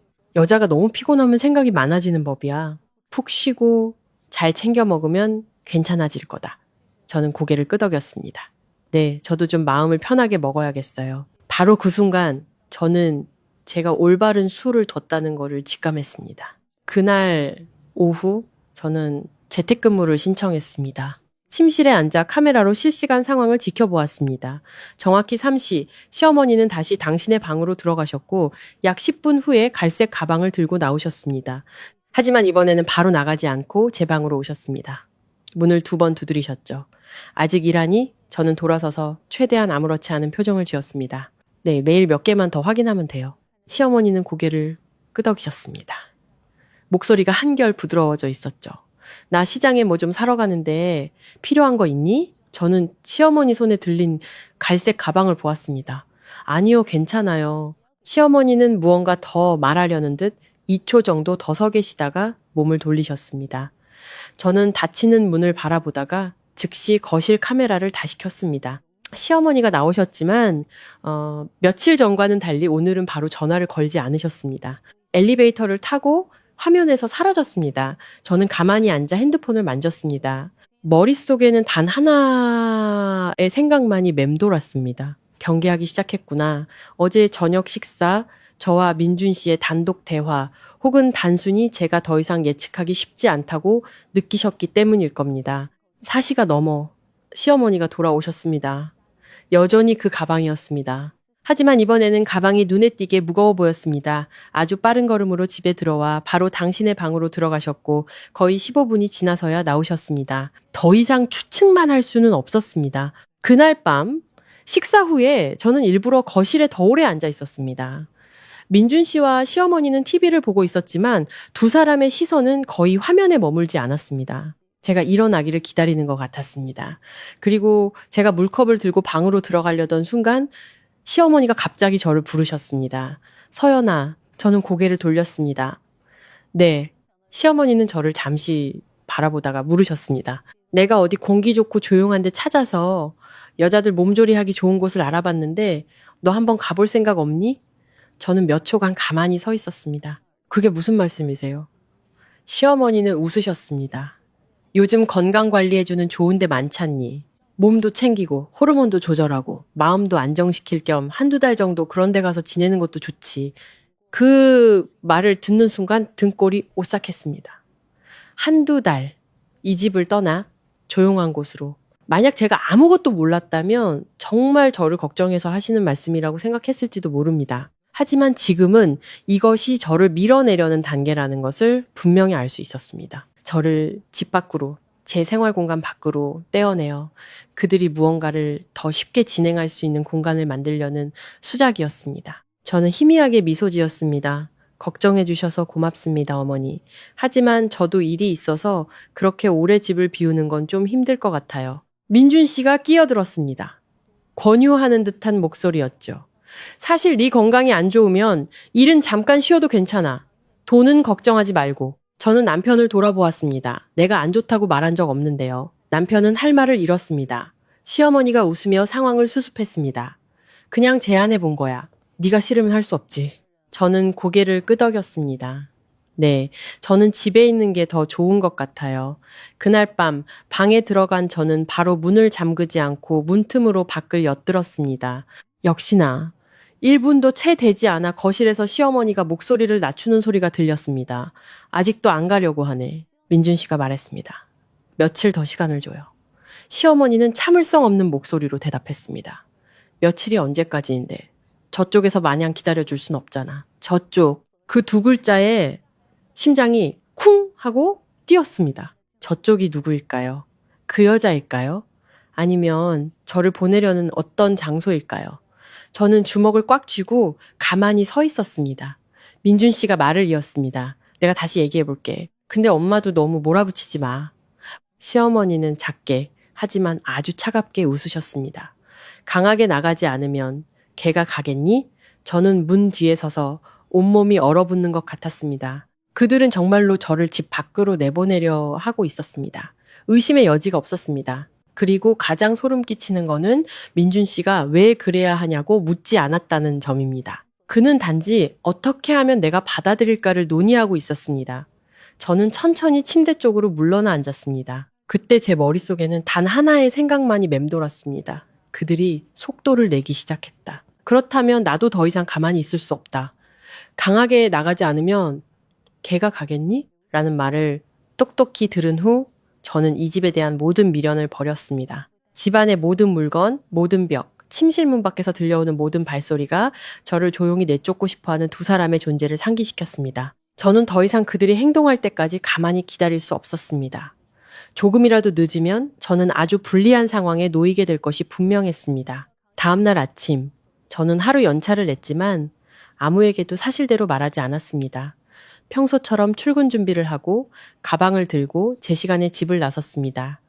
일부러 부엌을 향해 외쳤죠. 오늘 일찍 회의가 있어서 저녁 늦게 들어올 것 같아요. 부엌에서 나오신 시어머니는 아주 빠른 눈으로 저를 훑어보고는 고개를 끄덕이셨습니다. 조심해서 다녀와라. 그때 신발을 신던 민준 씨가 물었습니다. 내가 태워다 줄까? 저는 고개를 저었습니다. 아니, 괜찮아요. 저는 아파트 1층으로 내려가 예전처럼 맞은편 카페의 구석진 자리에 앉아 카메라를 켜고 기다렸습니다. 예상대로 제가 출근한 지 20분도 채 되지 않아 시어머니의 움직임이 시작되었습니다. 대충 청소를 마친 시어머니는 바로 당신의 방으로 들어가셨습니다. 약 10여 분 후 갈색 가방을 들고 나오셨습니다. 하지만 이번에는 바로 나가지 않고 소파에 앉아 전화를 거셨습니다. 저는 볼륨을 최대로 키웠습니다. 목소리는 아주 작았지만 몇몇 문장은 똑똑히 들렸습니다. 응, 오늘 걔 하루 종일 없어. 잠깐 들러도 돼. 민준이는 저녁 늦게 올 거야. 저는 몸을 바로 세웠습니다. 심장이 세차게 뛰었습니다. 오늘 걔 하루 종일 없어. 잠깐 들러도 돼. 민준이는 저녁 늦게 올 거야. 시어머니는 누군가를 집으로 초대하고 있었습니다. 30분도 채 되지 않아 카메라 화면 속에서 초인종이 울렸습니다. 시어머니가 재빨리 나가 문을 열었습니다. 문 밖에는 30대 초반으로 보이는 마른 체형의 여성이 서 있었습니다. 햇빛 가리개 옷을 입고 챙이 넓은 모자를 쓰고 마스크까지 착용하고 있었죠. 집 안으로 들어오고 나서야 그 여성은 마스크를 내렸습니다. 저는 화면을 뚫어지게 쳐다보았습니다. 손바닥이 차갑게 식었습니다. 처음 보는 얼굴이었지만 며칠 전 서류 더미에서 봤던 바로 그 여자라는 것을 거의 확신할 수 있었습니다. 시어머니는 그 여성을 식탁에 앉혔습니다. 두 사람은 아주 작게 속삭였고 거실 카메라는 대화 내용을 온전히 담아내지 못했습니다. 하지만 가끔 바늘처럼 제 머리를 찌르는 몇몇 단어는 선명하게 들렸습니다. 걱정 마. 걔 아직 몰라. 일단 첫 단계만 끝나면 걔가 안 가려고 버티면 다른 방법을 써야지. 다른 방법. 저는 어금니를 꽉 깨물었습니다. 약 10분 후 시어머니는 자리에서 일어나 그 여성을 당신의 방으로 안내했습니다. 문이 닫혔습니다. 저는 그대로 얼어붙었습니다. 20분, 30분, 40분. 그들은 거의 1시간 가까이 방 안에 있었습니다. 문이 열리고 그 여성이 먼저 나왔습니다. 손에는 노란색 봉투가 들려 있었습니다. 제가 갈색 가방 안에서 봤던 바로 그 봉투였습니다. 시어머니는 현관까지 배웅하며 무언가 안심시키려는 듯 그 여성의 손을 꼭 잡았습니다. 문이 닫히자 시어머니는 집으로 돌아와 소파에 주저앉았습니다. 마치 무거운 짐을 내려놓은 것처럼 얼굴이 편안해 보였습니다. 저는 화면을 멍하니 쳐다보았습니다. 온몸이 얼음물에 담긴 것처럼 차가웠습니다. 더 이상 의심이 아니었습니다. 서류 속의 글자가 아니었습니다. 그 사람이 제 집까지 찾아왔습니다. 시어머니는 저를 대체할 아이를 낳기 위해 직접 거래하고 준비하며 모든 단계를 차근차근 진행하고 있었습니다. 저는 더 이상 앉아 있을 수 없었습니다. 카메라를 끄고 일어나 근처 쇼핑몰로 가서 조용한 곳을 찾아 엄마에게 바로 전화했습니다. 제 이야기를 다 들은 엄마는 몇 초간 할 말을 잃으셨습니다. 영상 전부 저장해뒀니? 네, 하고 있어요. 절대 잃어버리면 안 된다. 아주 중요해. 저는 핸드폰을 꽉 쥐었습니다.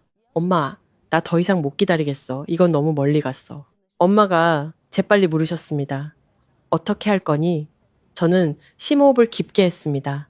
모든 걸 미리 준비해야겠어. 돈, 서류, 내 편이 되어줄 사람들, 변호사까지. 그들이 진짜 날 집에서 내쫓을 때까지 기다릴 순 없어. 수화기 너머로 엄마가 즉시 대답하셨습니다. 그래, 당장 그렇게 해라. 그날 오후, 저는 회사로 돌아가지 않았습니다. 바로 은행으로 가서 제 모든 계좌를 확인했습니다.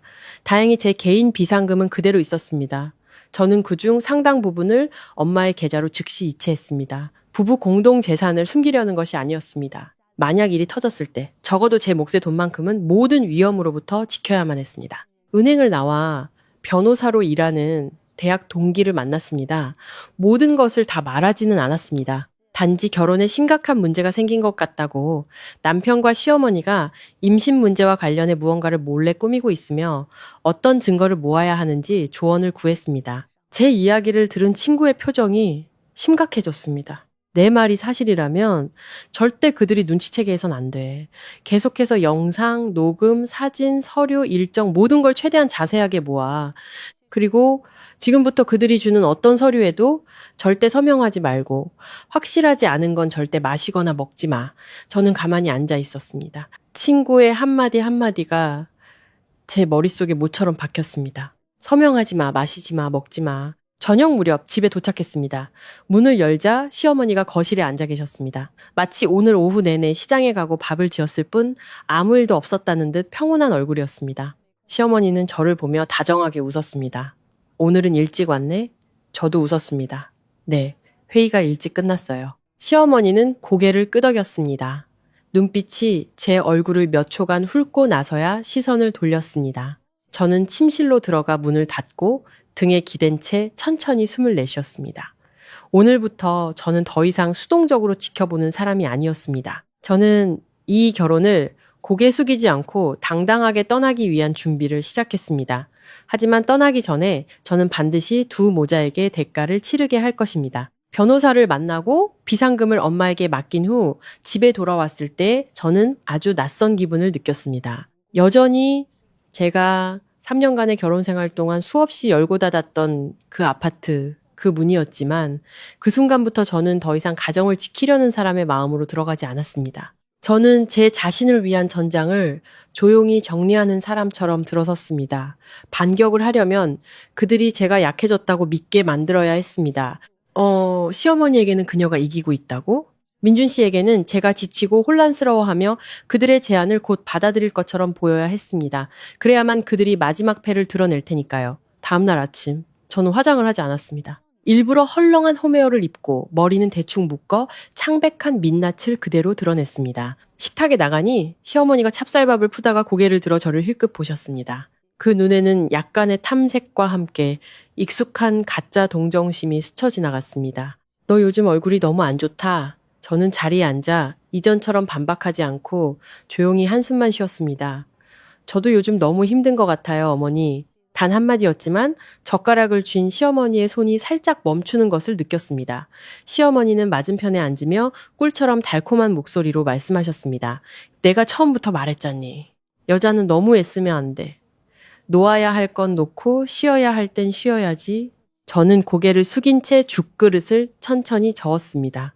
아마 정말 좀 쉬어야 할까 봐요. 시어머니는 저를 빤히 쳐다보셨습니다. 정말 그렇게 생각하니? 저는 고개를 끄덕였지만 시어머니를 똑바로 쳐다보진 않았습니다. 요즘 머릿속이 너무 복잡해요. 가끔은 제가 뭘 위해서 이렇게 애쓰는지도 모르겠어요. 그 말이 끝나자마자 거실에서 의자가 살짝 끌리는 소리가 들렸습니다. 방에서 나온 민준 씨가 틀림없었습니다.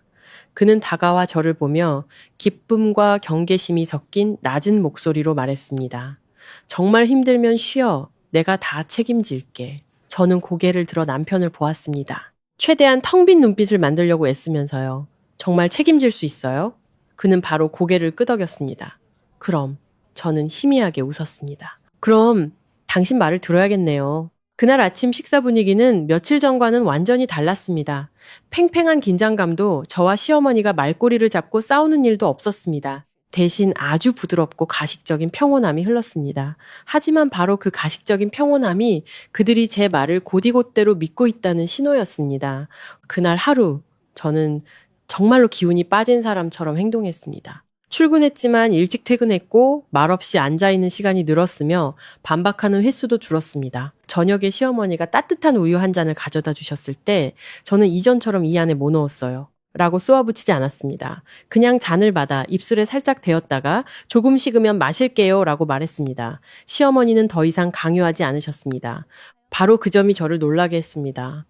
사냥감이 약해지기 시작하면 사냥꾼은 더 이상 힘을 쓸 필요가 없으니까요. 그날 밤 저는 침실문을 완전히 잠그지 않고 살짝만 닫아두었습니다. 어둠 속에서 핸드폰 카메라 화면을 켠 채 눈을 떼지 않았습니다. 11시쯤 제가 오랫동안 잠든 척 가만히 누워있자 방문이 조용히 열렸습니다. 시어머니였습니다. 그림자처럼 가볍게 들어온 시어머니의 손에는 제가 침대 머리맡에 둔 우유컵이 들려 있었습니다. 시어머니는 허리를 숙여 제 얼굴을 몇 초간 살피셨습니다. 저는 눈을 감고 숨소리를 최대한 고르게 유지했습니다. 시어머니는 컵을 들어 냄새를 살짝 맡더니 아주 재빨리 옷주머니에서 작은 봉지를 꺼냈습니다. 단 한 번의 동작으로 희미한 흰색 가루를 컵에 쏟아붓고 숟가락으로 재빨리 저은 후 원래 자리에 그대로 내려놓았습니다. 온몸에 피가 얼어붙었습니다. 저는 여전히 눈을 감고 있었지만 이불 밑에 손은 고통스러울 정도로 꽉 쥐고 있었습니다. 정말로 하셨습니다. 더 이상 의심이나 예방이 아니었습니다. 시어머니는 제 우유에 무언가를 넣고 있었습니다. 다 적고 나서 시어머니는 몇 초 더 가만히 서 있다가 몸을 돌려 밖으로 나가 문을 원래대로 닫아 놓으셨습니다. 저는 눈을 떴습니다. 온몸이 차갑게 식었고 심장이 너무 세게 뛰어 귀가 멍멍했습니다. 하지만 그 혼란 속에서 다른 감정 하나가 선명하게 솟아올랐습니다. 다행이다. 내가 잠들지 않아서, 내가 미리 준비해서, 그리고 이 모든 게 녹화되고 있어서 저는 바로 일어나 방금 찍힌 영상을 3군데 다른 곳에 저장하고 엄마에게 짧은 메시지를 보냈습니다. 우유에 무언가를 넣는 증거 확보했어. 엄마는 즉시 다시 전화를 거셨습니다. 저는 맨발로 화장실에 가서야 전화를 받았습니다. 제 이야기를 다 들은 엄마의 목소리가 분노로 떨렸습니다. 마시지 마. 절대로 마시면 안 돼. 알아요. 그 컵 그대로 둬. 버리지 마. 내일 아침에 사진 찍고 영상으로 남겨. 그리고 어떻게든 밖으로 가져가서 성분 검사 의뢰해. 할 수 있다면. 저는 입술을 꽉 깨물었습니다. 알겠어요. 전화를 끊고 방으로 돌아와 탁자 위에 놓인 우유컵을 보았습니다. 목이 메어왔습니다. 그 안에 수면제인지 호르몬제인지 혹은 다른 끔찍한 무언가가 들어있는지는 몰랐지만 한 가지는 분명했습니다. 오늘 밤을 기점으로 그들은 마지막 남은 모든 선을 넘어버렸다는 것을 다음날 아침 저는 그 우유컵을 그대로 들고 식탁으로 나가 시어머니 앞에 내려놓았습니다. 시어머니는 컵을 보자마자 얼굴색이 순간 변했지만 아주 재빨리 평정을 되찾으셨습니다. 어머, 어젯밤에 안 마셨니? 저는 자리에 앉아 피곤한 목소리로 말했습니다. 너무 졸려서 깜빡했어요. 시어머니는 입술을 깨물며 어색하게 웃으셨습니다. 내가 버릴게. 하룻밤 지난 우유는 몸에 안 좋아. 저는 시어머니의 손을 아주 가볍게 막았습니다. 괜찮아요, 어머니.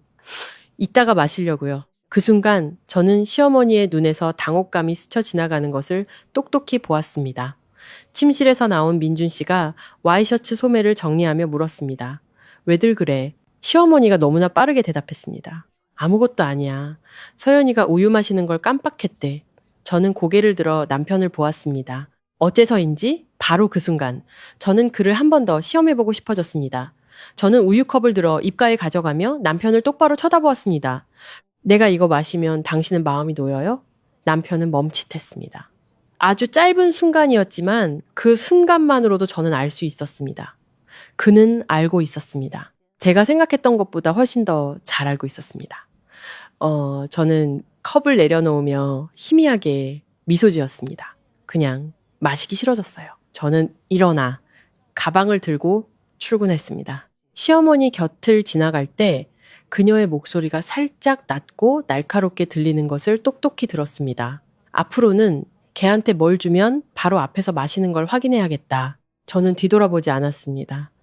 하지만 그 순간부터 저는 마지막 전투가 아주 가까워졌다라는 것을 직감했습니다. 그리고 이번에는 단순히 방어만 하지 않을 것입니다. 저는 반드시 두 사람 모두를 빗속으로 끌어낼 것입니다. 우유컵을 들었다가 내려놓은 그 아침 이후 집안은 더 이상 도끼 어린 분위기를 숨기지 못했습니다. 시어머니는 저를 완전히 다른 눈으로 보셨습니다. 부드러운 탐색이 아닌 노골적인 경계심이 담긴 눈빛이었습니다. 그리고 민준 씨는 내가 이거 마시면 당신은 마음이 놓여요? 라고 물었던 그 순간부터 거의 하루 종일 제 눈을 똑바로 쳐다보지 못했습니다. 저는 더 이상 시간을 끌 수 없다는 것을 알았습니다. 필요한 증거는 충분했습니다. 시어머니가 우유에 가루를 넣는 영상, 녹음 파일들, 낯선 여자가 집에 찾아온 사진, 가방 속 서류들, 정해진 외출 기록, 두 모자의 대화 내용까지. 제게 남은 것은 단 하나, 그들이 더 이상 발뺌할 수 없게 만들 마지막 한 방이었습니다. 그날 저녁 저는 엄마에게 전화했습니다. 엄마, 이제 끝낼 수 있을 것 같아. 엄마는 몇 초간 침묵하시더니 물으셨습니다. 확실하니? 네, 확실해요. 근데 한 번에 깔끔하게 끝내고 싶어요. 엄마는 목소리를 낮추셨습니다. 어떻게 할 생각이니? 저는 창밖을 보았습니다. 제 목소리는 스스로도 놀랄 만큼 차분했습니다. 그들이 제가 떠나기로 마음먹었다고 믿게 만들 거예요. 그들이 가장 방심했을 때 모든 걸 터뜨릴 거예요. 수화기 너머로 엄마는 무겁게 숨을 내쉬셨습니다. 아빠랑 나랑 내일 아침에 바로 올라갈게. 네. 근데 먼저 집에 오지는 마세요. 제가 연락드릴게요. 다음 날 아침 저는 며칠 전보다 더 지친 표정으로 식탁에 앉았습니다. 시어머니는 정성껏 끓인 죽을 내오시며 다시 예전의 달콤한 목소리로 돌아가셨습니다. 오늘은 좀 많이 먹어라. 며칠 사이에 얼굴이 너무 상했어. 저는 숟가락으로 죽을 천천히 저었습니다. 네. 시어머니는 자리에 앉아 저를 잠시 보다가 아주 조심스럽게 물으셨습니다. 저번에 내가 했던 말, 어떻게 생각하니? 저는 고개를 들어 눈에 적당히 초점을 잃은 채 대답했습니다. 다른 곳에 가서 좀 쉬라는 말씀이요? 시어머니는 바로 고개를 끄덕이셨습니다. 응? 네가 가는 게 좋을 것 같아. 머릿속이 너무 복잡한데 집에만 있으면 더 답답하기만 할 거야. 옆에 앉아있던 민준 씨도 말을 보탰습니다. 나도 그렇게 생각해. 잠깐 쉬어. 마음 편하게. 저는 오랫동안 침묵하다가 고개를 끄덕였습니다. 알겠어요. 다들 그게 좋다고 하시면 갈게요. 두 사람 모두 동시에 멈칫했습니다. 아주 짧은 순간이었지만 그들이 애써 억누르는 기쁨을 똑똑히 볼 수 있었습니다. 시어머니가 가장 먼저 반응했습니다. 애써 평범한 목소리를 유지하며 말했죠. 네가 그렇게 생각해줘서 다행이다. 다 너 좋으라고 하는 말이야. 저는 고개를 숙였습니다. 알아요. 민준 씨는 저를 보았습니다. 그의 눈빛이 한결 부드러워져 있었습니다. 드디어 내 말을 들어주는구나. 저는 속으로 비웃었습니다. 제가 말을 듣는 게 아니라 그들이 스스로를 묶을 밧줄을 제가 던져준 것 뿐인데 오후에 저는 연차를 냈습니다. 엄마에게 아파트 아래 카페 주소를 보내고 아빠와 함께 거기서 기다려달라고 했습니다. 그리고 변호사인 친구와 구청에서 일하는 외사촌 오빠에게 연락했습니다. 길게 설명하지 않았습니다. 단지 오늘 저희 집에 와서 한 가지 상황을 증언해 주셔야 할지도 몰라요 라고만 말했습니다. 4시가 거의 다 되어 시어머니는 다시 방에서 갈색 가방을 들고 나오셨습니다. 하지만 다른 날과 달리 오늘은 발걸음이 무척 빨랐고 서두르는 기색이 역력했습니다. 저는 카메라로 동선을 추적하는 동시에 침실에 앉아 시간을 기록했습니다. 4시 43분 시어머니가 돌아오셨습니다. 손에 든 갈색 가방은 눈에 띄게 두꺼워져 있었습니다. 바로 당신의 방으로 들어가셨습니다. 10분도 채 되지 않아 민준 씨도 이상할 정도로 일찍 퇴근했습니다.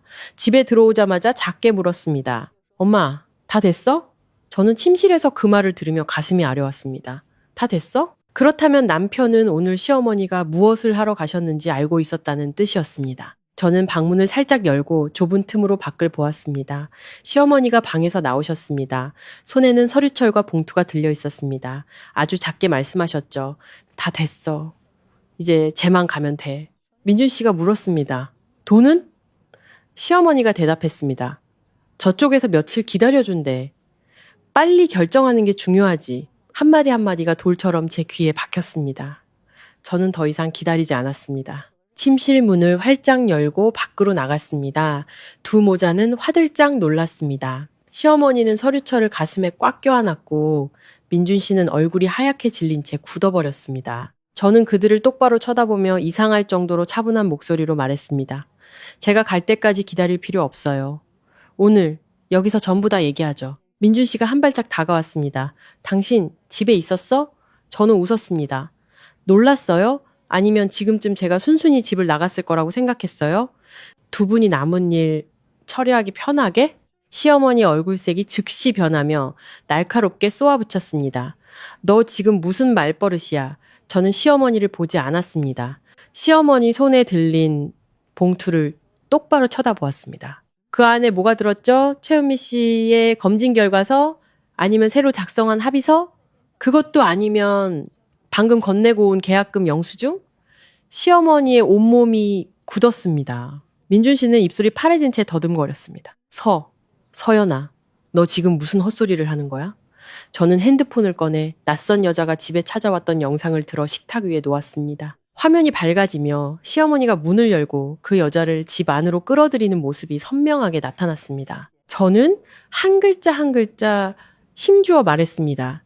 헛소리가 아니라 사실을 말하고 있는 거예요. 저는 화면을 넘겨 가방 속 서류 사진들을 보여주었습니다. 그리고 이건 제가 어머님 방에서 본 거고요. 저는 계속해서 시어머니가 우유에 가루를 넣는 영상을 틀었습니다. 이건 어머님이 절 챙겨주시는 방식이죠. 시어머니는 한 발짝 물러섰습니다. 얼굴이 하얗게 질렸다가 이내 붉게 달아올랐습니다. 내 물건을 뒤지고 카메라까지 설치해? 너 정말 근본 없는 애구나. 저는 실소를 터뜨렸습니다. 그럼 어머님은 어떤 시어머니신데요? 며느리 방에 몰래 들어오고 며느리가 애를 못 낳는다고 거짓말을 꾸미고 다른 여자를 데려와 대리 출산을 시키려 하고 심지어 며느리가 마실 우유에 약까지 타는 그런 시어머니요? 민준 씨가 달려들어 소리쳤습니다. 핸드폰 일이네. 저는 즉시 뒤로 물러서며 얼음장 같은 목소리로 말했습니다. 내 몸에 손대기만 해봐요. 바로 그때 초인종이 요란하게 울렸습니다. 시어머니와 민준 씨가 동시에 현관 쪽을 다 돌아보았습니다. 저는 다가가 문을 열었습니다. 문 밖에는 저희 부모님, 변호사 친구, 외사촌 오빠, 그리고 혹시 모를 분쟁에 대비해 사촌 오빠가 미리 연락해둔 동네 주민 대표 두 분이 서 계셨습니다. 저는 그들이 들어올 수 있도록 몸을 비켜주었습니다. 그리고 방 한가운데서 얼어붙은 채 서 있는 두 모자를 돌아보며 말했습니다. 오늘 이 이야기를 들어야 할 분들은 제가 전부 다 모셨어요. 문이 열리는 순간 집안의 공기는 그대로 얼어붙었습니다. 엄마가 가장 먼저 들어오셨습니다. 얼굴은 얼음장처럼 차가웠고 아빠는 그 뒤를 따르며 무겁고도 매서운 눈빛을 보내셨습니다. 변호사 친구는 제 바로 옆에 섰고 사촌 오빠와 주민 대표들은 적당한 거리를 유지했습니다. 시끄럽지는 않았지만 오늘 일은 더 이상 집안일로 덮을 수 없다는 것을 모두에게 알리는 무언의 압박이었습니다. 시어머니가 가장 먼저 정신을 차리셨습니다. 목소리를 교묘하게 떨며 아주 능숙하게 연기하기 시작했습니다. 아이고, 사부인, 어쩐 일로 연락도 없이 오셨어요? 엄마는 시어머니의 얼굴을 똑바로 쳐다보며 말했습니다. 연락하고 왔으면 당신의 그 진짜 얼굴을 어떻게 받겠어요. 시어머니의 얼굴이 그대로 굳었습니다. 민준 씨가 나서며 애써 침착하게 말했습니다. 아버님, 어머님, 무슨 오해가 있으신 것 같습니다. 이건 저희 부부의 사적인 일입니다. 제가 그 말을 잘랐습니다. 부부의 사적인 일인데 당신이 당신 어머니랑 짜고 다른 여자를 구해 아이를 낳게 하고 내가 불임이라고 거짓말을 꾸미고 심지어 내가 마실 음료에 정체모를 약까지 넣어요? 민준 씨가 저를 향해 소리쳤습니다. 눈이 붉게 충혈되어 있었습니다. 서연아, 말도 안 되는 소리 하지 마. 저는 핸드폰을 식탁 위에 놓고 영상들을 하나씩 틀었습니다. 시어머니가 몰래 제 방에 들어오는 영상, 낯선 여자와 만나는 영상, 우유에 가루를 넣는 영상, 그리고 두 모자가 제가 집을 떠나기만 기다리는 대화까지. 영상이 하나씩 재생될 때마다 민준 씨의 얼굴은 점점 더 잿빛으로 변해갔습니다. 시어머니는 처음에는 꼿꼿이 서 계시다가 우유 영상이 나올 때쯤에는 다리에 힘이 풀렸는지 의자 팔걸이를 붙잡아야만 했습니다. 변호사 친구가 서류 가방을 열어 가방 속 서류들을 인쇄한 복사본을 꺼내 식탁 위에 놓았습니다. 이것은 불법적인 대리 출산 시도와 관련된 자료이며 박서연 씨의 건강 상태에 대한 명예훼손 내용이 포함되어 있습니다. 또한 사생활 침해 및 목적 불명의 약물 투여 정황도 있습니다. 필요하다면 이 모든 자료를 수사기관에 제출할 것입니다. 시어머니가 갑자기 울음을 터뜨렸습니다. 아니에요. 그런 게 아니에요. 저는 그냥 제 아들이 걱정돼서 아빠가 식탁을 손으로 세게 내리치셨습니다. 당신 아들이 걱정돼서 내 딸 인생을 망치려고 했소. 공기가 팽팽하게 울렸습니다. 저는 다정한 미소를 지으며 제 집에 들어왔던 그 여자를 바라보며 천천히 말했습니다. 처음부터 끝까지 어머님은 단 한 번도 저를 가족으로 생각하지 않으셨어요. 어머님께 저는 그저 손주를 낳아야 할 자궁에 불과했죠. 제가 아이를 낳지 않자 저를 고치려 하셨고 제가 고쳐지길 거부하자 저를 바꾸려 하셨어요. 시어머니는 울면서 고개를 저었습니다. 아니야, 널 내쫓으려던 건 아니었어. 저는 실소를 터뜨렸습니다. 제 자신도 차갑게 느껴지는 웃음이었습니다. 내쫓을 생각이 없으셨는데 저를 한두 달 다른 곳으로 보내려고 하셨어요? 내쫓을 생각이 없으셨는데 제가 떠나야 모든 게 조용해질 거라고 하셨고요. 내쫓을 생각이 없으셨는데 민준 씨를 위해 아이를 낳아줄 다른 여자를 구하셨다고요. 민준 씨가 소리쳤습니다. 그만해! 저는 남편을 돌아보았습니다. 이번에는 더 이상 아프지 않았습니다. 오직 피로감과 혐오감만이 남았습니다. 당신이 나한테 그만하라고 할 자격이 있어요? 그는 숨을 헐떡이며 두 손을 꽉 쥐었습니다. 어머니가 성급하셔서 너무 과한 행동을 하신 건 인정해. 하지만 그렇다고 네가 이렇게까지 일을 크게 벌일 필요는 없었잖아. 네가 지금 모든 걸 얼마나 망치고 있는지 알아? 그 말을 듣는 순간 헛웃음이 나왔습니다. 멀리. 제가 한 발짝 그에게 다가섰습니다. 당신과 당신 어머니가 어떻게 하면 내가 스스로 집을 나가게 할까 머리를 맞대고 고민하던 그 순간부터 이미 멀리 간 거예요. 당신이 다른 여자를 찾는 것에 대해 부인하지 않았던 그 순간부터 멀리 갔고요. 그리고 가장 멀리 간 건 그 우유에 문제가 있다는 걸 알면서도 내가 그걸 마시려 할 때 가만히 지켜보고만 있었던 바로 그 순간이에요. 그는 입을 열었지만 아무 말도 하지 못했습니다. 엄마가 제 손을 꼭 잡았습니다. 하고 싶은 말 다 해버려. 저는 고개를 끄덕이고 민준 씨를 똑바로 쳐다보며 또박또박 말했습니다. 나 이혼할 거예요. 그 말은 무겁고 단호하게 내려앉았습니다. 시어머니가 제게 달려들었습니다. 안 돼! 너 그럼 안 돼! 이 집은 민준이 집이야. 네가 이혼하면 무슨 낯으로 사람들을 보려고? 저는 시어머니를 돌아보며 얼음장처럼 차갑게 말했습니다. 이 집은 혼인 기간 중에 형성된 재산입니다. 제가 기여한 부분에 대한 서류, 영수증, 은행 거래 내역 전부 다 가지고 있어요. 제가 근거 없이 행동할까봐 걱정하실 필요 없어요. 변호사 친구가 말을 이었습니다. 저희는 이미 기본적인 서류를 준비했습니다. 만약 강민준 씨께서 원만한 합의를 거부하신다면 저희는 심각한 배우자 의무 위반, 명예 및 인격 침해, 그리고 의뢰인의 신체 안전권 침해를 근거로 소송을 진행할 것입니다. 그 말을 듣자 민준 씨의 얼굴은 완전히 무너져 내렸습니다. 그는 소파에 주저앉아 두 손으로 머리를 감쌌습니다. 서연아, 내가 잘못했어. 하지만 이렇게까지 모질게 굴 필요는 없잖아. 저는 한때 사랑했고 평생을 함께할 거라 믿었던 남자를 보았습니다. 3년간의 결혼 생활. 결국 가장 빨리 무너지는 거는 사랑이 아니라 신뢰였습니다. 당신의 잘못은 아직 아무 일도 일어나지 않았다는 게 아니에요. 저는 작지만 분명하게 말했습니다. 당신의 잘못은 그런 생각을 했다는 것, 그 생각에 동의했다는 것, 그리고 당신 어머니와 함께 내 등 뒤에서 그 모든 일을 진행했다는 거예요. 방 안은 침묵에 잠겼습니다. 결국 먼저 손을 든 것은 민준 씨였습니다. 그는 고개를 들었습니다. 눈은 붉게 충혈되어 있었고 목소리는 쉬어 있었습니다. 네가 원하는 게 뭐야? 저는 즉시 대답했습니다. 이혼, 재산의 정당한 분할, 모든 연락의 단절, 그리고 대리 출산과 관련된 모든 서류와 자료는 지금 당장 저와 제 변호사에게 넘기세요. 시어머니가 소리를 질렀습니다. 안 돼! 그건 우리 집안일이야! 사촌 오빠가 한 발짝 나서며 단호하게 말했습니다. 저희가 여기서 바로 경찰을 부르게 만들지 마시죠, 아주머니. 시어머니는 입을 꾹 다물었습니다.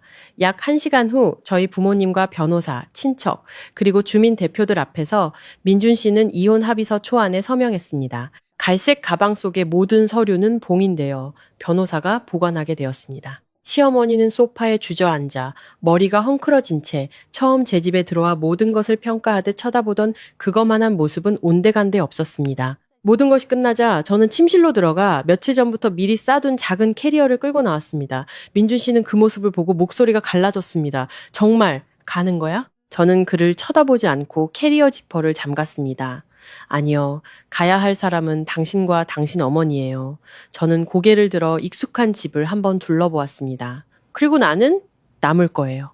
여기는 내 집이기도 하니까. 그리고 오늘부터 이곳에는 당신들 두 사람의 흔적은 없을 거예요. 그날 밤 부모님이 저와 함께 저녁을 드시고 제 곁에서 잠들어 주신 후 저는 오랫동안 혼자 베란다에 서 있었습니다. 바람은 차가웠고 도시는 여전히 불빛으로 반짝였습니다. 하지만 제 마음속에는 아주 오랜만에 처음으로 진정한 평온함이 찾아왔습니다. 제가 이긴 것은 운이 좋아서가 아니었습니다. 엄마의 직감을 믿었기 때문입니다. 진실을 똑바로 마주할 만큼 침착했기 때문입니다. 그리고 썩어 문드러진 결혼 생활에 대한 미련이 저를 함께 가라앉히도록 내버려 두지 않았기 때문입니다. 몇 달 후 이혼 절차는 마무리되었습니다. 집은 법에 따라 공정하게 처리되었습니다. 저는 거실 인테리어를 전부 바꾸고 새 커튼을 달았으며 금전수 화분은 베란다로 옮겼습니다. 카메라는 제가 제 자신을 구하기 위해 얼마나 냉정해야 했는지를 상기시키는 증표처럼 남겨두었습니다. 어떤 사람들은 제게 묻습니다. 결국 그들을 미워하지 않나요? 저는 그저 웃습니다. 더 이상 미워하지 않아요. 미움은 그들을 여전히 제 마음속에 두는 거니까요. 제가 간직하고 싶은 거는 오직 교훈뿐입니다. 인생에서 때로는 부드러움이 관계를 구할 수 있지만 어떤 때에는 오직 냉철한 이성과 단호함만이 자기 자신을 구할 수 있다는 것을요. 이 이야기는 삶의 여러 감정의 단편들을 바탕으로 창작된 허구의 이야기이며 AI 음성을 통해 시청자분들께 전달되었습니다. 이야기를 통해 시청자분들이 삶의 좋은 교훈을 얻으실 수 있기를 바랍니다.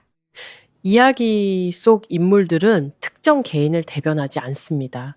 이 이야기에서 얻을 수 있는 교훈들입니다. 첫째, 결혼에서는 사랑만으로는 부족하며 배우자는 작은 가족의 경계를 지켜줄 줄 알아야 합니다. 둘째, 맹목적인 효도는 결혼 생활을 파괴할 수 있습니다. 셋째, 여성은 자신을 지키기 위해 이성, 개인의 경제력, 그리고 증거를 확보할 줄 알아야 합니다. 넷째, 가식적인 관심은 때로 통제와 조종의 가면일 수 있습니다. 다섯째, 직감이 견고할 때 자신의 불안감을 가볍게 여기지 마세요. 여섯째, 부모님은 자식의 인생을 대신 살아줄 수는 없지만 그분들의 사랑과 경험은 때로 가장 결정적인 순간에 구명보트가 되어줍니다. 일곱째, 잘못된 인내는 상대방을 더욱 기고만장하게 만들 뿐이며 적절한 순간의 단호함만이 자신의 존엄성을 지키는 길입니다. 이야기를 끝까지 들어주셔서 감사합니다. 여러분 모두가 항상 평안하고 현명하며 올바른 사람을 사랑하고 필요할 때 자신을 지킬 수 있을 만큼 강인하기를